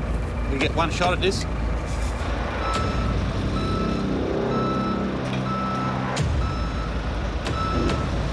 Stop! What's going on? It's nearly slipped right off Nick's forks. The Donga moved. You're going to have to come back over the blocks because I'm going to have to get another grab because I'm off my forks. Getting the building here safely will mean nothing if they drop it now.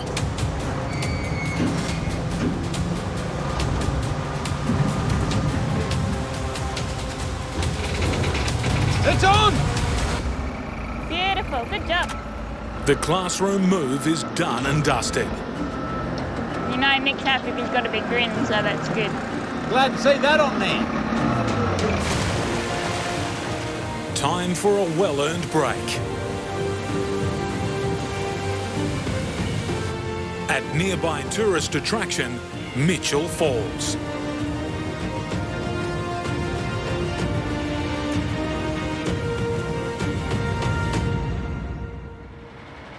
But this trip is far from done. Tomorrow they'll start the arduous journey back home.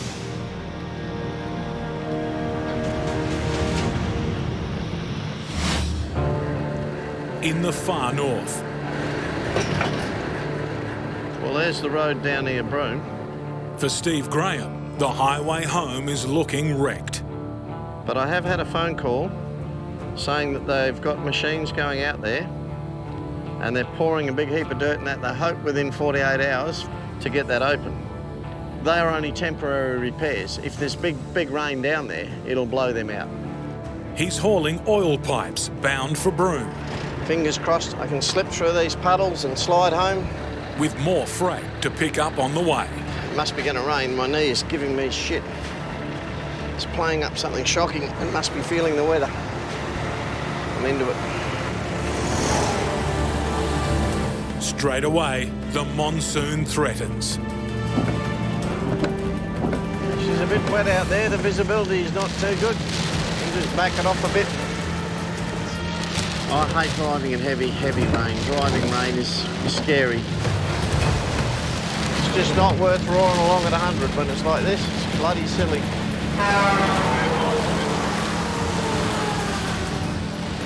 It's certainly not a fun drive when it's like this.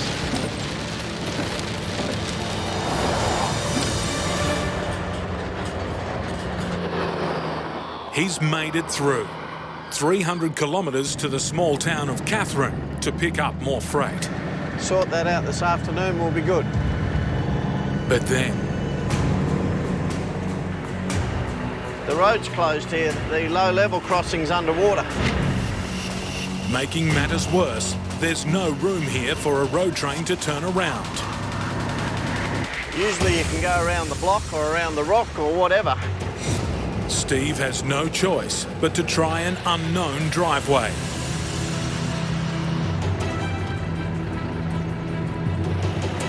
There's not enough room here either. Not going to do it. Steve's stuck.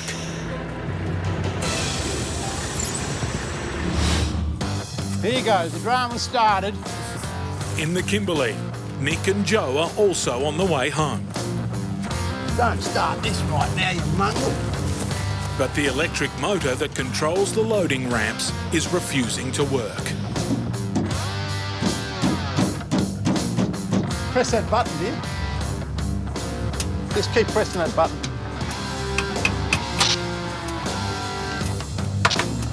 And nothing. It's got power and it hasn't got power.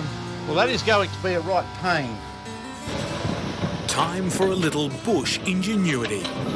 Use the loader to lift the ramps. Rightio, put the chains on. Over one hurdle, but more to come. Ahead of them is a series of jump-ups, hills and slippery gravel. We're not going to get up here. Stopping their road train in its tracks. Dirty mongrel thing. There's no way that the truck can get enough traction to pull two trailers up at once. Every time they split up the trailers, it's a grind. Oh, well, I'll be nice and fit by the end of the day.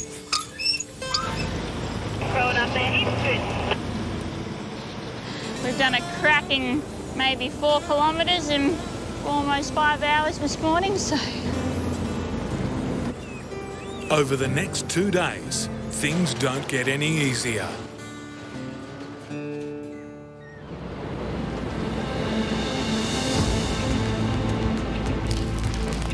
The pressures of the road start to tell. I don't need you to go down anymore. I can unchain it there.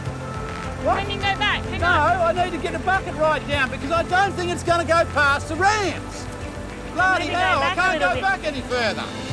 Loosen them dogs off. Just undo them, undo them. Yep, let it go, let it go, let it go. That's it. Right. Yep.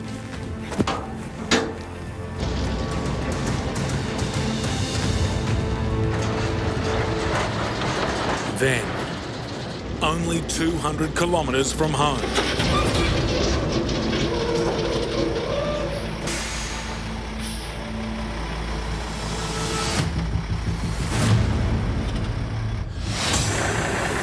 Steve Graham's boxed in.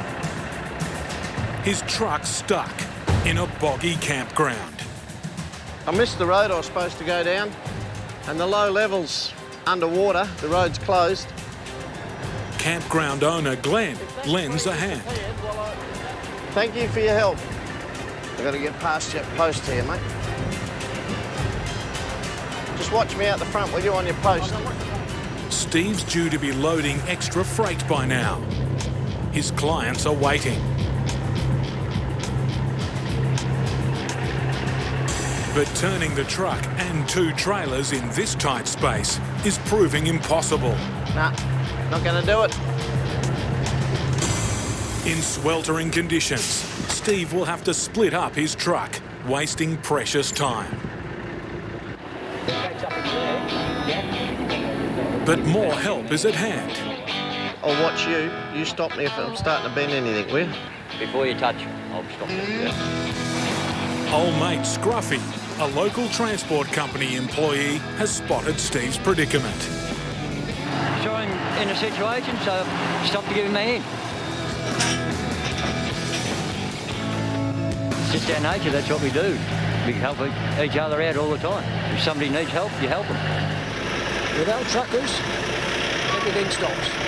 So that's what we look up for. It just shows in the bush, when you get in a bit of a tight spot, people just come out of the woodwork to help you. It's good stuff. It's the way the Outback is. Slowly, with Glenn and Scruffy's help, the truck comes back together. The good news is Glenn's a traffic controller. You couldn't get it any luckier. If you needed two good blokes to come out of the bush and give you a hand, this is my lucky day. I've won the lottery.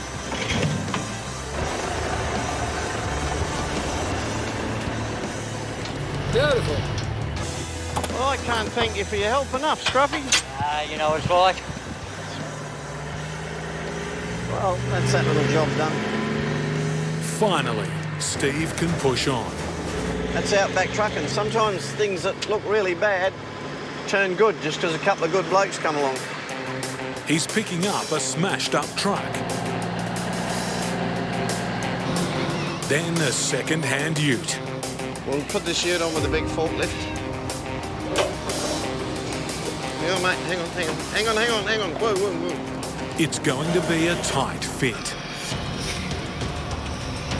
That'll do. Righto, just come in gently there. Up. Whoa, mate. In Perth, it's night 2 of a race to dismantle a pedestrian bridge to be hauled to a new site 100 kilometres away. The bridge has to be gone by morning. 2 spans have already been trucked away. Now the biggest sections have to be cut up and loaded.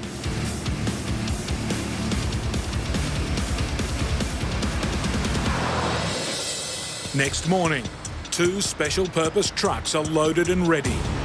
I'll keep it up a little bit, try to throw a little bit more. Ethan Canale will be one of the specialist drivers. Just making sure we have enough weight forward, just to keep momentum while we're going around corners. If you lose momentum and you lose your speed and your drag builds up, you'll just end up free spinning on your drives and that's it, you're going to get stuck.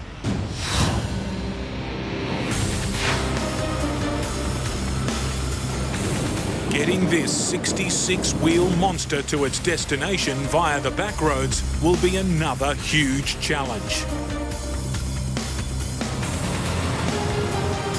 The first serious test is just around the corner. The truck and bridge span together are 42 metres, nearly as long as an Olympic swimming pool.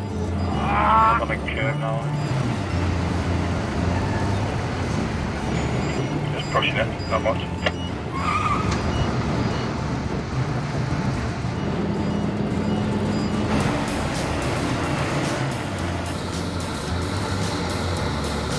Yeah, it's pretty tight. I just got very, very close to the curve there.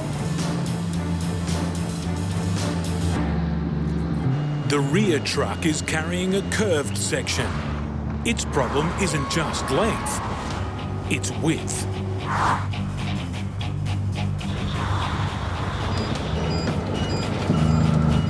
At intersections, the traffic is stopped. They need every bit of road.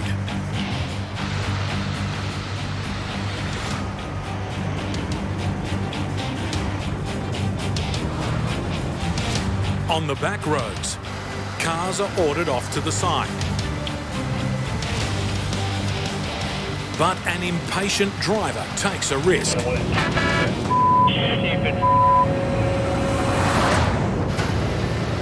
Trying to cut it and go fine up there. Some people just have a death wish. Yep. A car was pulling up on the side there and another car's decided to go in between them and me on the road. And pretty close call there in between the load and the parked vehicle. It's Sunday morning, but for Ethan, this is no Sunday morning drive. Yeah, seen a few fatalities, which isn't nice. It's the last thing you want to see. Some people just are impatient.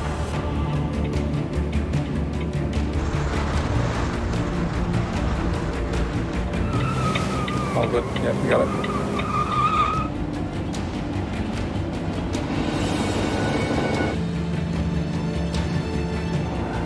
There's that back right looking there, Andy. Yeah, you're looking good there, mate. Good job, thank you.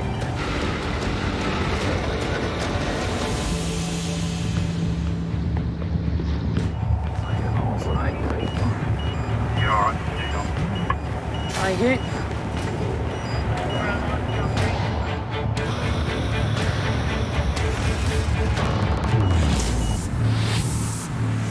After 3 hours threading these super long loads through suburban streets, the depot they're unloading at can't come soon enough.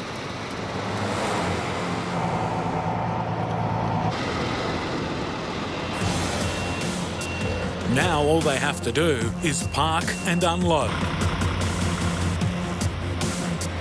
Sounds simple, but backing these 40-metre monsters in a confined space is anything but. I won't be able to get as close as the crane as Andy, so I'll have to do as best as I can.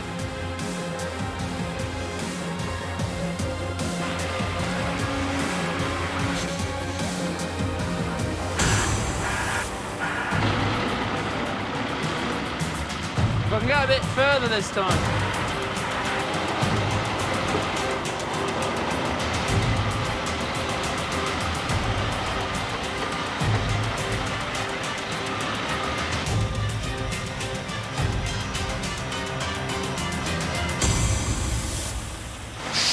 Not going to get much better than that.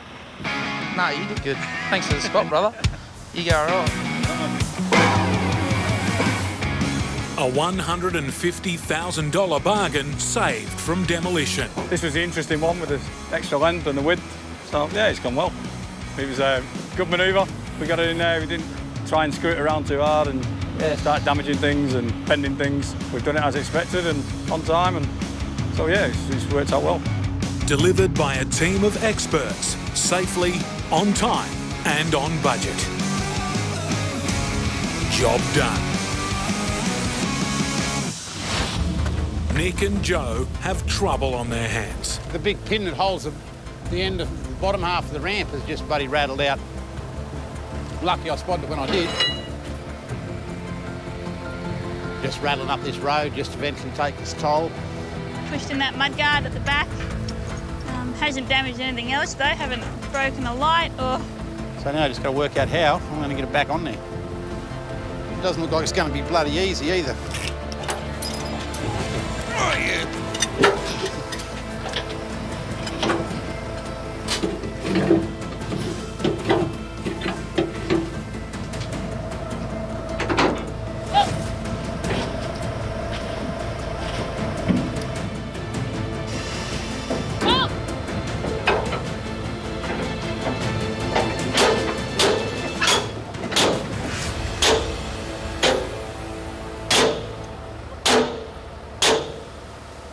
Got it back on.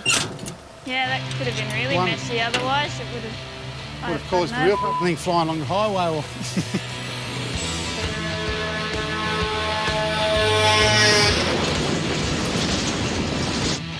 Finally, they're on the home stretch. It's been a hard few days. 800 kilometres of corrugations. It'll just destroy that Donga if I don't go real slow. Obstacles and dangers that have pushed their relationship. Maybe go back a little bit. Can't go back any further.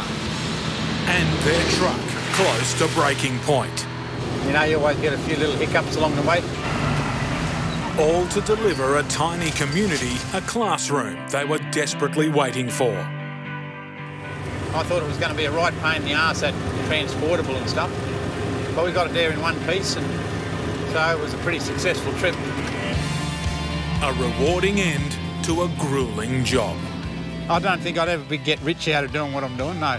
We take jobs like this because other people don't always take them, and I think we both enjoy the challenge. Yeah. And now, another reward.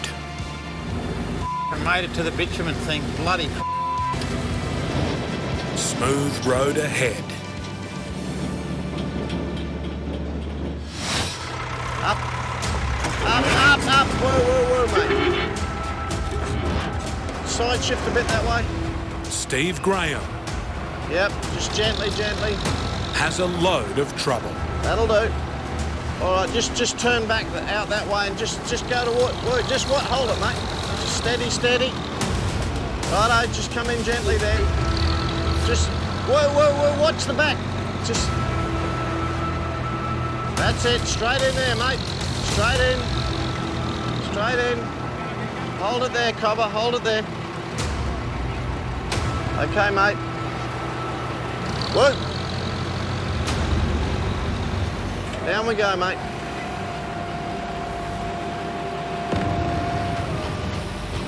Finally, the ute's down. Beautiful. And so is Steve's blood pressure. It makes you shake your head sometimes. It's, you know, good blokes, best intentions in the world. But you're not in control of some things. You have to hand them over to people. And, well, you know, things aren't always done the way you would do them yourself. But Steve's set. All right, I'm going to get my driving shoes on and get out of here. That's it, I'm loaded, finally. Ahead, a massive 4-day return run to Perth. We're finally heading west. Where his injured 4-legged mate Bella is patiently waiting.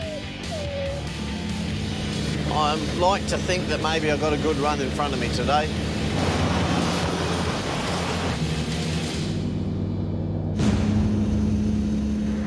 I've got a low water level light showing. Bugger it. I need to pull up pretty quick and find out what's going on. It's serious, I don't know. I'll have to stop and find out. It's that wet off to the side, you just can't just pull off to the side anywhere here without bogging the thing. You've got to find a spot where you can pull up. Truck bay about now would be real handy.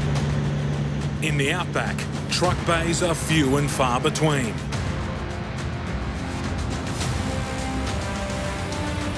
It's 10 kilometres of torture. 500 metres, that's me. Before Steve can finally pull up.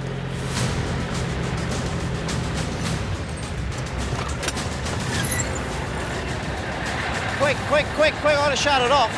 I've got a major hemorrhage under there. I don't know what's going on, but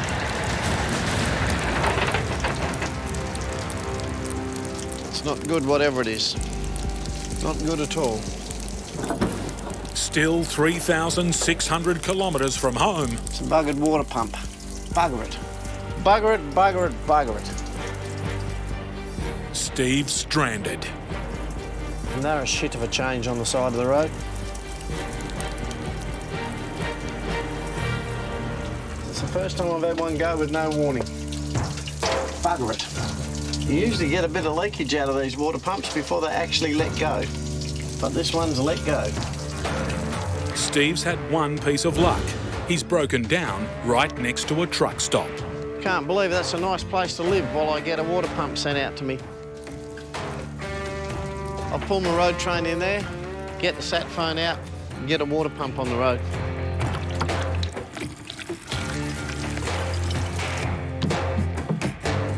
The amenities in this little breakdown area just... I've got everything. I've got picnic tables, I've got rubbish bins, I've got toilets. But all jokes aside, it's going to be an expensive repair.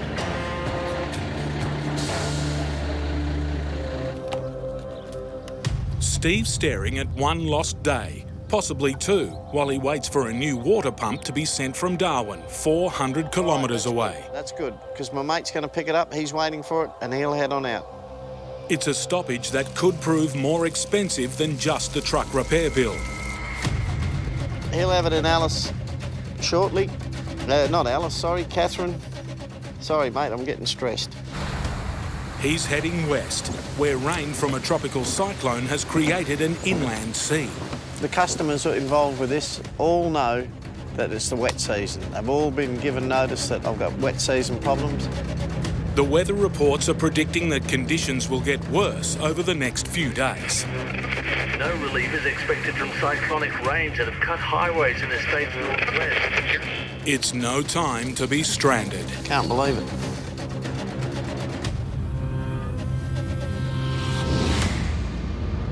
Ladies, gentlemen, let's move. Come on. In the Northern Territory, trainee trucker Danielle Haig is on a tour to the top end. I'm a woman, I can multitask, even if I'm driving a road train. Taking on the tough roads. She's gonna make it. Learning the hard lessons with husband Anthony. A bit of pace up, you should be right. I conquered another one he didn't think I was going to conquer. As her family brings life-saving water to a parched country. He doesn't stop. He's a good man.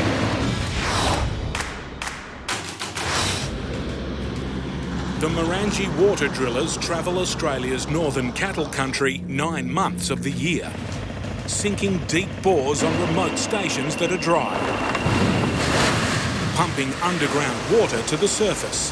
Good sign. For livestock to drink. 2 trucks, very heavy trailer loads behind us. They travel in a huge convoy. 2 trucks, 7 trailers, 200 tonnes of heavy drilling equipment, and Danielle's home away from home, a fitted-out shipping container. Pretty handy build. It's also home to their 3-year-old son, Heath. He loves being away, and Are you ready to go? I think he's going to be like his dad. Come on then. This is my second home, my home on wheels. Our bed, Heath's bed, laundry, bathroom, pantry. At their permanent home, a farm in Warwick, Queensland, the Haigs are gearing up for another long stretch, living and working in the desolate outback. Yeah, I'm going to get you heaps. For Danielle, leaving home is always bittersweet.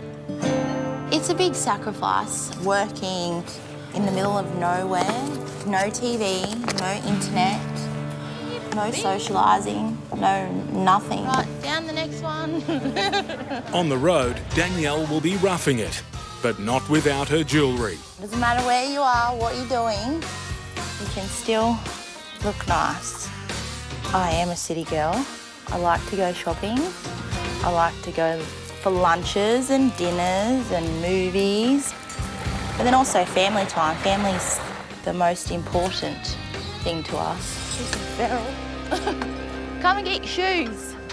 This season brings new responsibilities. A bit bumpy is an understatement. Makes me want to pee. Danielle's put her hand up for driving duties. Yeah, Danielle driving, she's Gun it through. If you don't know what you're doing, well, you could end up in the shit pretty quick. When I first started driving, I thought all these corrugated bits were from like the grader or a dozer or something. That's how they made it, and I was like, why would you make the road like this? She's got to start somewhere, eh? From home, their convoy will trek 2,400 kilometres northwest to the remote cattle station of Lake Nash. For the people there, the drillers can't arrive soon enough. They haven't had much of a wet season at all. They've got a couple of clap scores, so hopefully we don't have any delays getting up there and get the job done for them. So. But while some stations have missed the wet season rains, parts of Queensland have been inundated, and that could be a problem. So it could be raining here and 5 k's down there would be nothing, you know. I suppose it's life at the end of the day, it's how it goes, eh? Coming on this trip, new offsider, also named Anthony, but better known as Hazy. I just drive the other truck, 3 trailers, and I think Anthony's towing 4.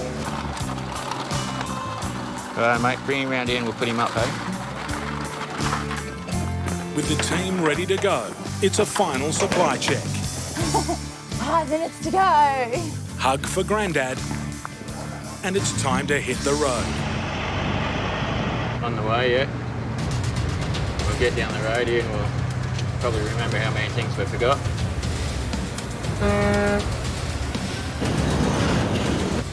2,500 k's, I suppose, rough figures.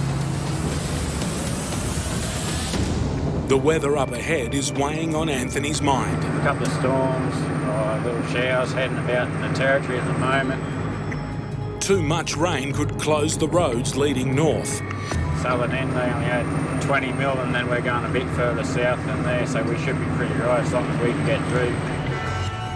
And heading into the next town, a worrying sign. Yeah, the roads between Longreach and Cloncurry's been closed just with all the rain they've had up there, but the sign there just saying it's caution in between that area. Caution mean open, or does it mean maybe not? Caution means proceed with caution.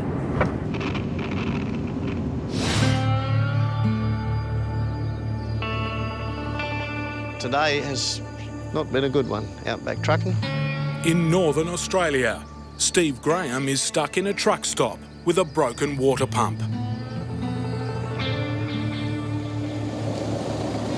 Finally, after a long wait, a welcome sight. It's the Outback, really. It's a north attitude or something. The way people just come out and help you when you're in the bush is just amazing. How are you, Dane? Good to see you, Cobber. Good to see you. You're broken down, you're on the side of the road, you're 100 kilometres out, and an hour after that red light coming on my dashboard, my gear's on the way. Steve's still confident the mechanic can have this fixed quickly. Yep, there she goes, straight out the bottom. Running out? Yep. But the mechanic's not so sure. It's coming out of the telltale. You put your hand on there, you'll feel it. That's amazing, isn't it? It's unreal, isn't it? You're like... Never seen it. Never, nor have I. That's what I said, you know. I started having second thoughts, did I misdiagnose? The only thing they're sure of is that this isn't going to be a quick fix. He's got a slight hiccup now. He's got to pull the whole assembly out.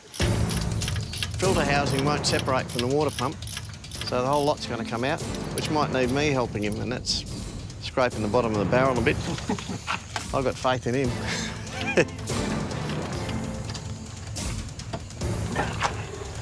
There we go. You've done well, mate. You've done fucking well. Beautiful, isn't it? Next problem is detaching the water pump from its housing. Just get that housing off.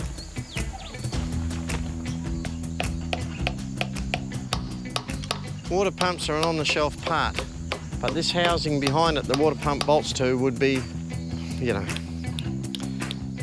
I don't even want to think about it. Might be Ring America. She's not budging. So we can't afford to do any damage to that whatsoever.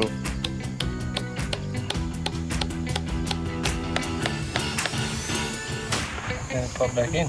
It's rubber. Whatever it is, it's rubber. It's gasket cement or something. It's rolled over the edge, mate. That water pump should just pull off the housing, but it just hasn't. There's a bit of rubber, a bit of gasket cement or something in there has gone over the edge of the sleeve and is hanging onto it. Probably didn't have much chance of getting it off on there. No. When gentle force doesn't work, Steve has the idea of using straps to pull at both ends. Let's see if we can get the thing to come apart.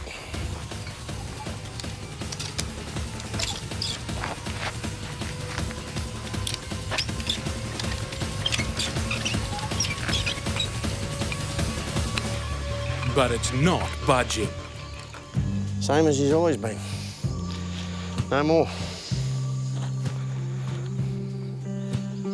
The only way to get it out's melt it out. So the jobs grow, and all these jobs grow. You can do without this. The costs that are involved in all of this really chew into, you know, what would have been a nice run home. We got a big problem pulling this apart. Damien's going to have to take it back to town where he's got Oxy, and that hurts me. Might hurt him too. He's probably got a lot of other jobs to get to, but I'll sit here with the gear tonight, and hopefully he turns up in the morning. He can't leave me on the side of the road to die, so he is going to come back. I probably would have enjoyed a nice cold beer tonight, but my fridge has been off while we've had the alternator off, so that's probably gone by the wayside too. Today has not been a good one.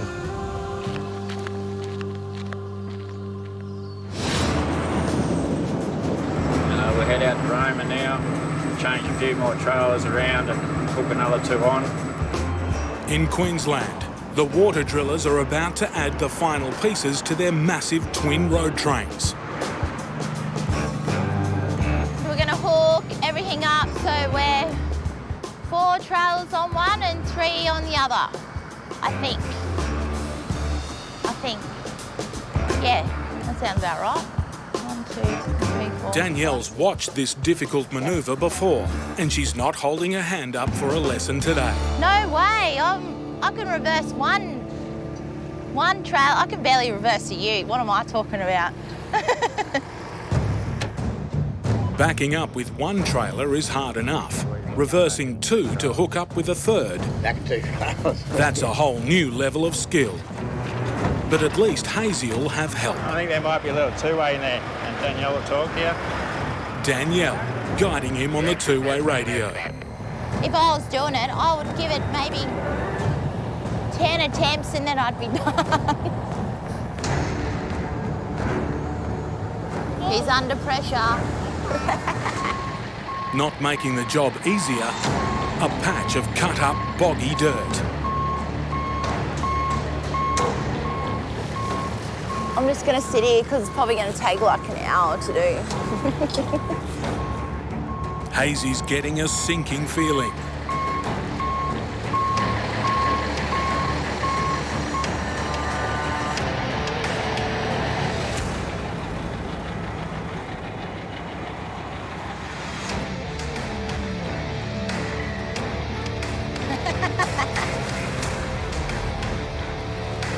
I think he's stuck.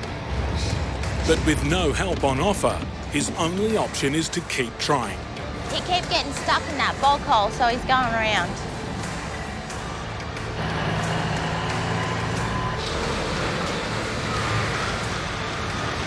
Anthony's got this thing that he does with all the guys that work for us. He makes them keep going until they get it.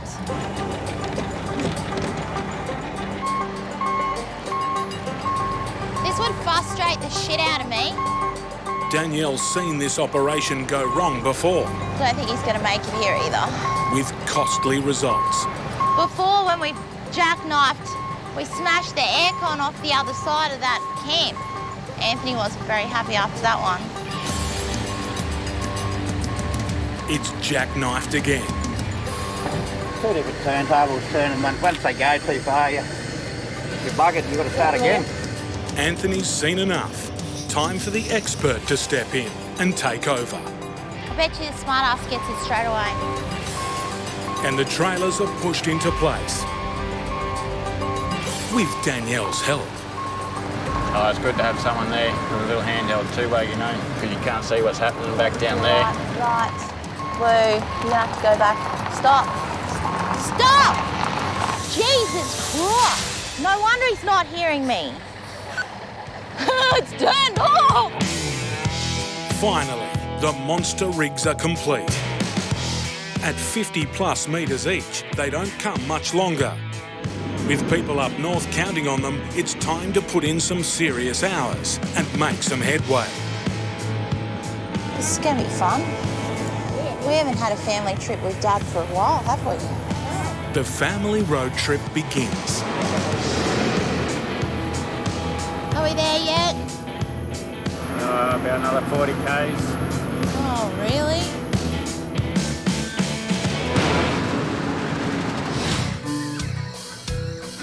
After a frustrating day and night at a standstill, Steve Graham is crossing his fingers his mechanic has fixed his water pump problem. He got the other bit apart last night with heat, so I'm confident today's going to be a better day. I was sitting out here last night thinking about it. You can do without this, but it'll go in the maintenance log and the truck will keep working. Another 500,000 k's with this water pump, touch wood. So, here we go. Damien's just got here. It was spooking me a bit yesterday when he was encountering the problems pulling it apart. You know, he hadn't struck that before with one of those pumps, and nor had I hadn't seen it, so yeah, that worries you a bit. But looking at what he's brought out this morning and putting together, it all looks good now. Have you ever played that game Tetris? This is about what I'm trying to get here. It's always a bastard of a thing to get in there. It's always a bit scary when you're doing them at the roadside. You just can't turn around and grab consumables off the shelf. We're -1 gasket here. I'll just find the old breakfast cereal box, I think, make a gasket out of it. Nutrigrain.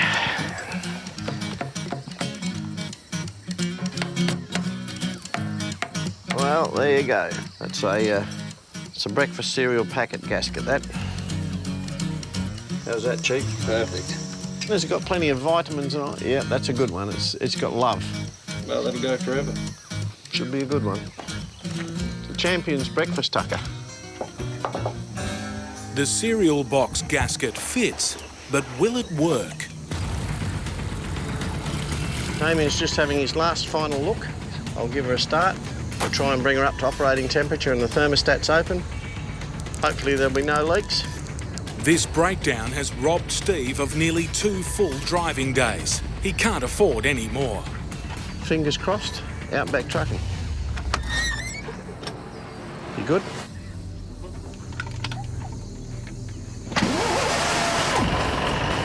I'll take her up to 1500.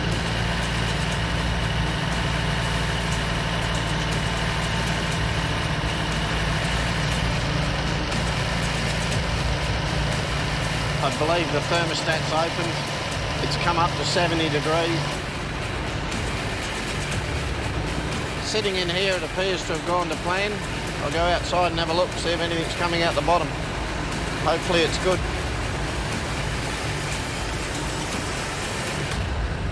All dry and running like a dream.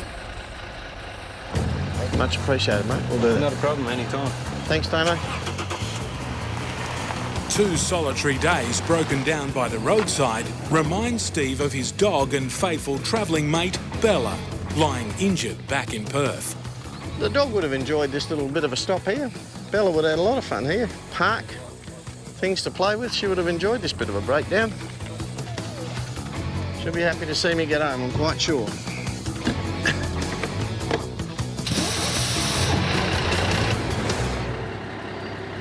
I've got to get on with my business of trucking now. I've got people looking for their freight, and of course the weather's still building. The weather hasn't gone away.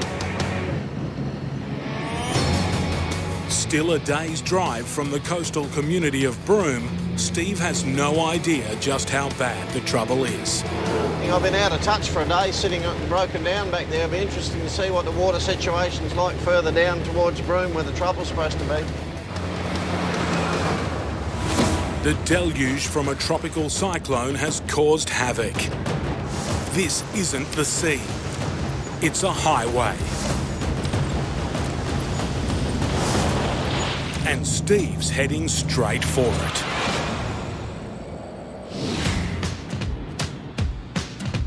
After 3 full days on the road... Well, she just like fully jumped out of gear. Danielle's in the hot seat, taking her first turn at the wheel. Really nervous. The water drilling team are in the Northern Territory. This is a new beast. I like driving her. About to say goodbye to the highway and hit the dirt. We're going to get bogged. It'll happen when I'm driving. After a long drought, there's been recent rain. Up there's where we turn off, just around the bend up there. And there are some seriously muddy patches along the back roads. There's a few crossings got a bit of water and that over it, but we'll just approach it all with a bit of caution. From here, it's a 150-kilometre dirt run to their first job, a cattle station with a broken water bore. Too muddy. The road's worse than they expected, and up ahead, a car that's come to meet them, stuck. It's not a good start for the 148 Ks. The station manager is bogged just up ahead. He was going to check out the road for us. Anthony's going to get the ute off, go and pull him out, and then go and have a look.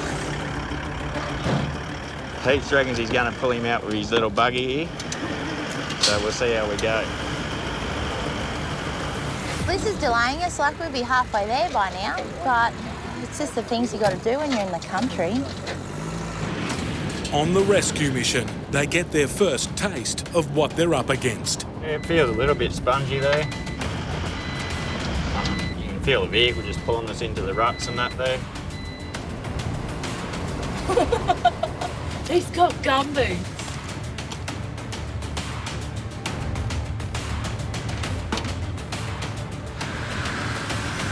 An easy rescue, but a bogged ute is a bad omen.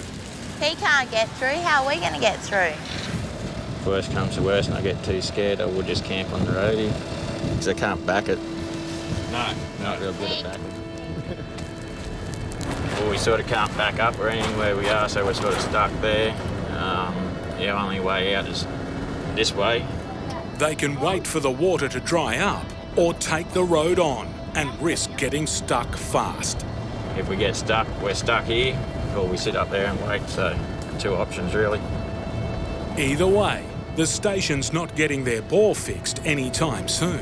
I reckon I'd get through it better than you. Just gun it. Oh yeah, smash it, trash it. No, it won't. The only real choice is to go. I'll drive this truck through so see how we go. Once we get through, I'll call Anthony Hayes up and just give him the go-ahead whether it's right to come through or not. Hopefully I don't get bogged.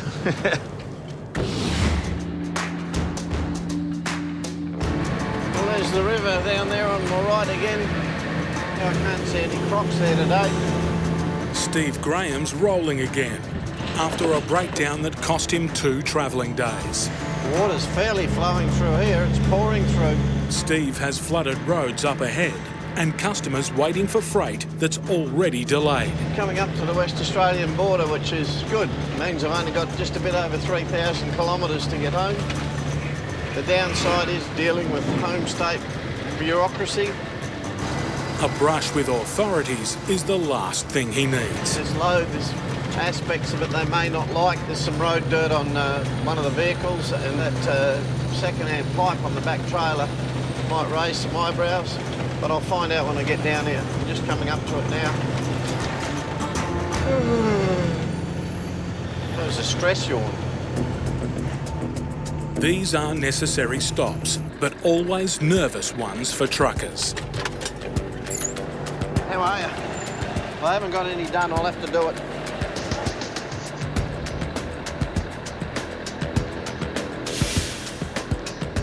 The inspection is taking longer than Steve hoped, which could be a bad sign. In the office, more questions. Is that oil site stuff getting down to Perth or...? Yep, all going to Perth, mate. Yeah, just right down to Perth is the location. It's just the car, the truck, some construction steel or something? That's it, mate. All good. Have a good day. Thanks, Copper. It's a pleasure to do business with people like that. And here we are in the home state. It's like coming home. It's always good to be here. It's a relief to get out of the desert country and look at some vista, some scenery. It's a pleasure. So it's good to be home, but the downside is apparently this is where all the water is. There's a bit of mist off the river. They're blowing a bit of water out.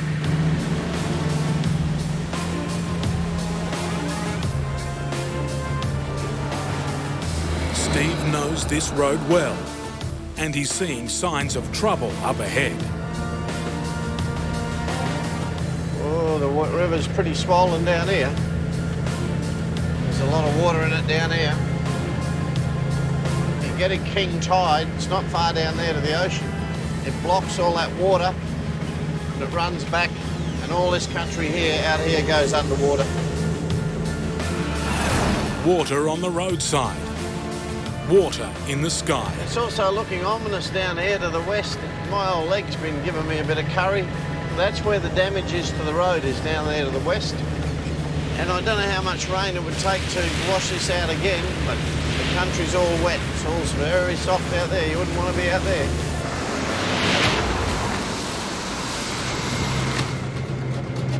The big wet has washed away whole sections of the highway. This is where that road was washed out. The boys have got right into it. You can see where it's completely washed away here.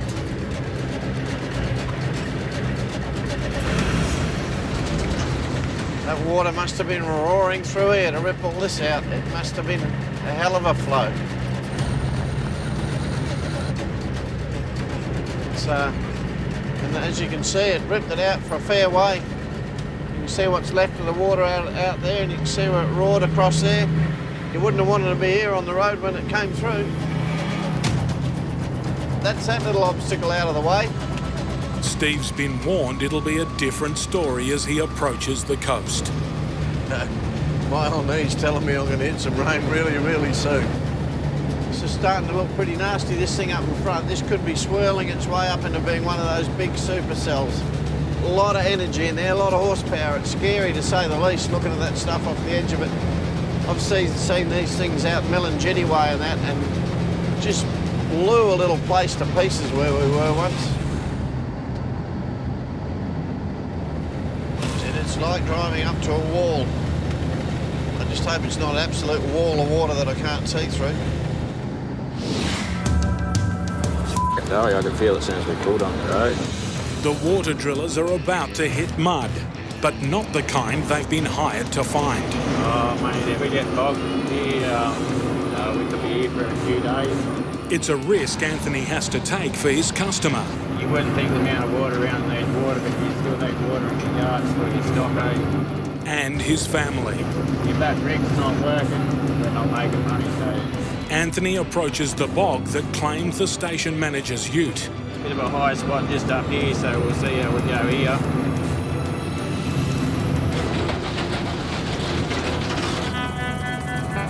See how we go.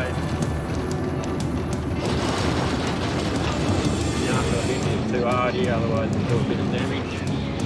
So try and keep getting speed up and pull through. Just got one more bit up here.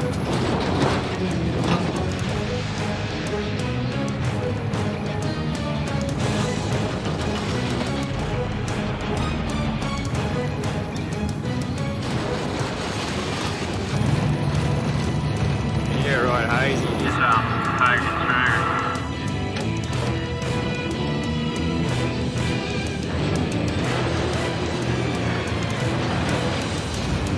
Yeah, so he's got through all right. Yeah, just coming back on the road there now, so we'll poke on a bit further and see how much further we can get.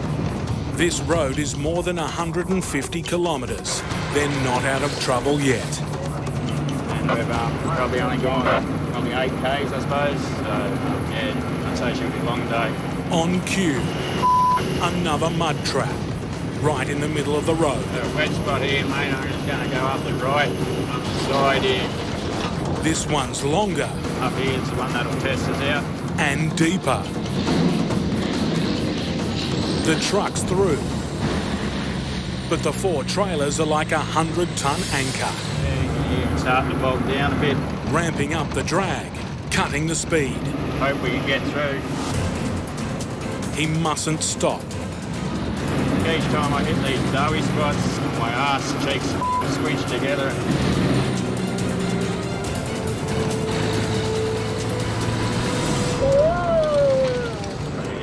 Got through that one, she's pretty heavy going. Now it's Hazy's turn. Yeah, Hazy, you're going to have to pick left or right there, mate.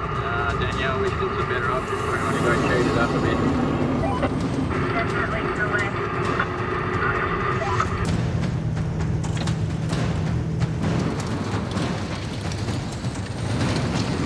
Last minute split decision when you come to these puddles, which way you want to go. You don't want to slow down, otherwise you'll lose your momentum, you know.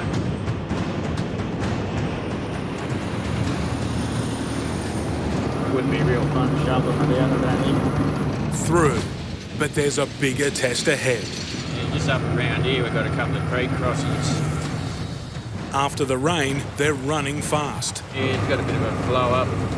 The muddy current makes it hard to know the depth. Just poke through nice and steady.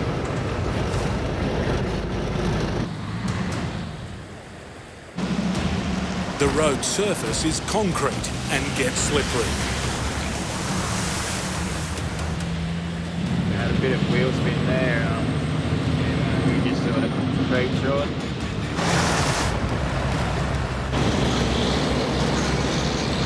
Last trailer's just coming out there now. Yeah, we'll just see how Anthony goes. Danielle's coming through there now, the ute. Once again, it's all eyes on Hazy in the second truck.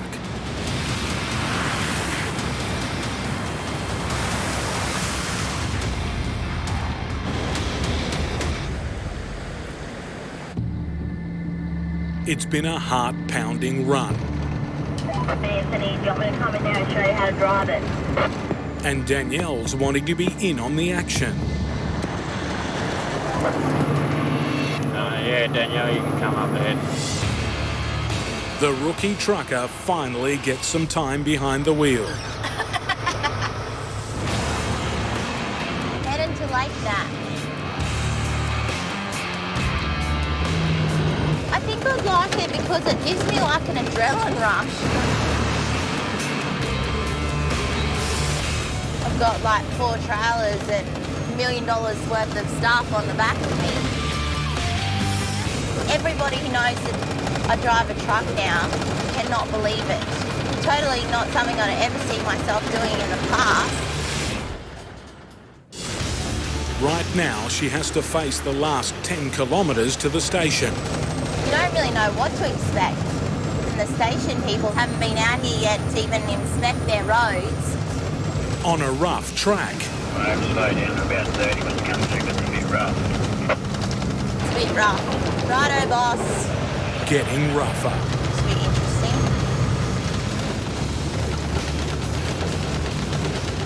Feels like the truck's gonna fall to pieces. I don't have the right bra on for this today.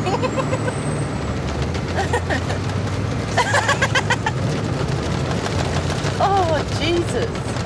You need a double sports bra when you do these ones.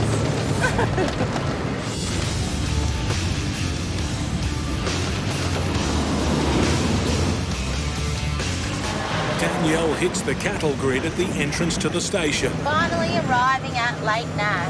Yay. Oh, dear God. Those things are disgusting. The water drillers have arrived, I was letting the goanna cross. but there's a way to go yet. The real work hasn't even started. My knee, it's saying rain, 2 kilometres. Steve Graham is heading into the remnants of a tropical cyclone. Like diving into the aquarium, really, isn't it? There are storms up ahead. And this. Long sections of highway submerged underwater. Stretching to the horizon.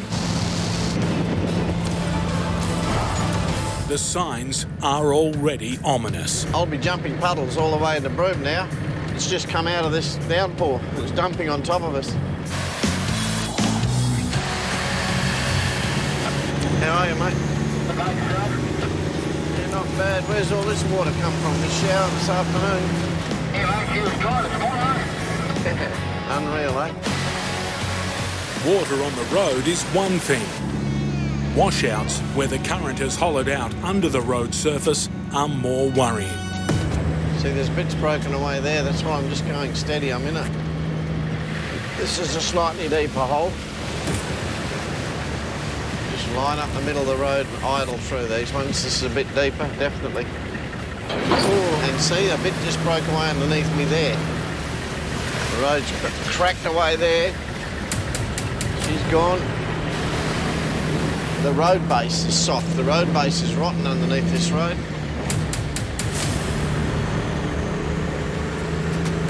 Of course, as the flows get deeper, they get faster, and then you've got the old flotation problem.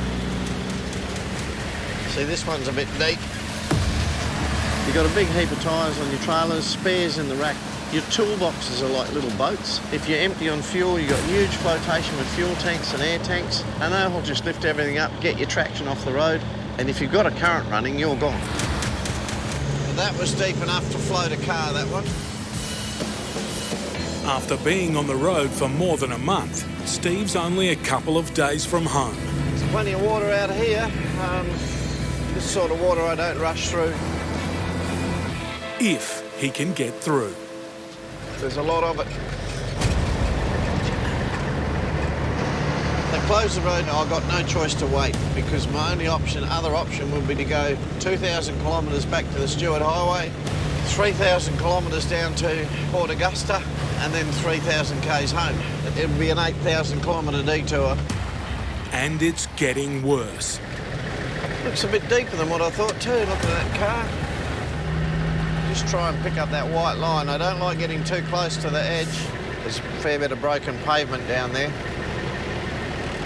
If there's holes been developed and chewed up into that road and it's just marsh underneath, well, you'll sink her. Sorry, mate, sorry.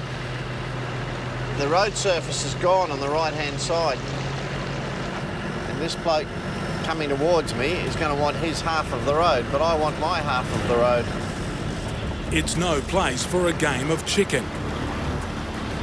You got a copy in that northbound truck coming towards the road train? But there's no radio contact. I was trying to tell him to wait back there. You can see where the water's broken here, the pavement's gone. I've got past where the pavement's broken, so he's basically on his own. And see, he's going a bit far to the left, he's going a bit far to the left. Oh, he's going way too far to the left. He needs to stop. And he just realised he's just stopped.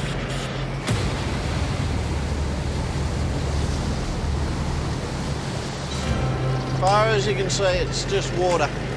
Miles and miles of it. It's really humorous, really. I used to be a steering wheel attendant, now I feel like I'm a sea captain. And of course, when it's like this, the crocs all move around. They travel around with the water, so you want to make sure you've got an eye open if you want to get out in there and check your wheel nuts or something. Floods, crocs, broken water pumps. You can't rush it, you just got to take your time. 6,000 kilometres behind the wheel, and Steve is finally through the worst.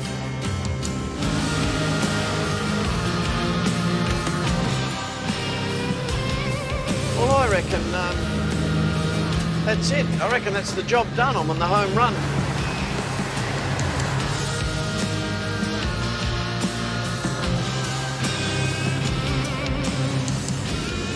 Homeward bound to reunite with his faithful hound.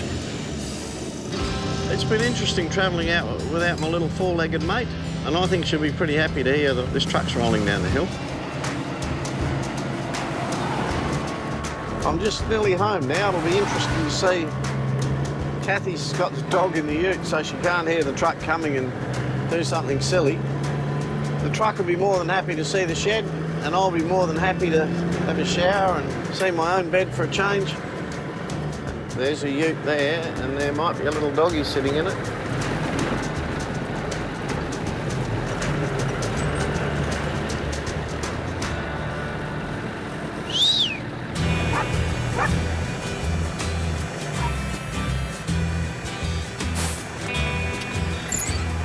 Let her out, Cat.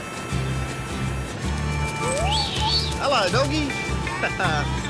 Hey? Hey, what are you up to, little mutt? Hey? Hello, doggy. Oh, well. Well, give us a look at you. A lot better, aren't you? Hey, Kathy's looked after you, hasn't she? Hey? Looks like she wants to go trucking.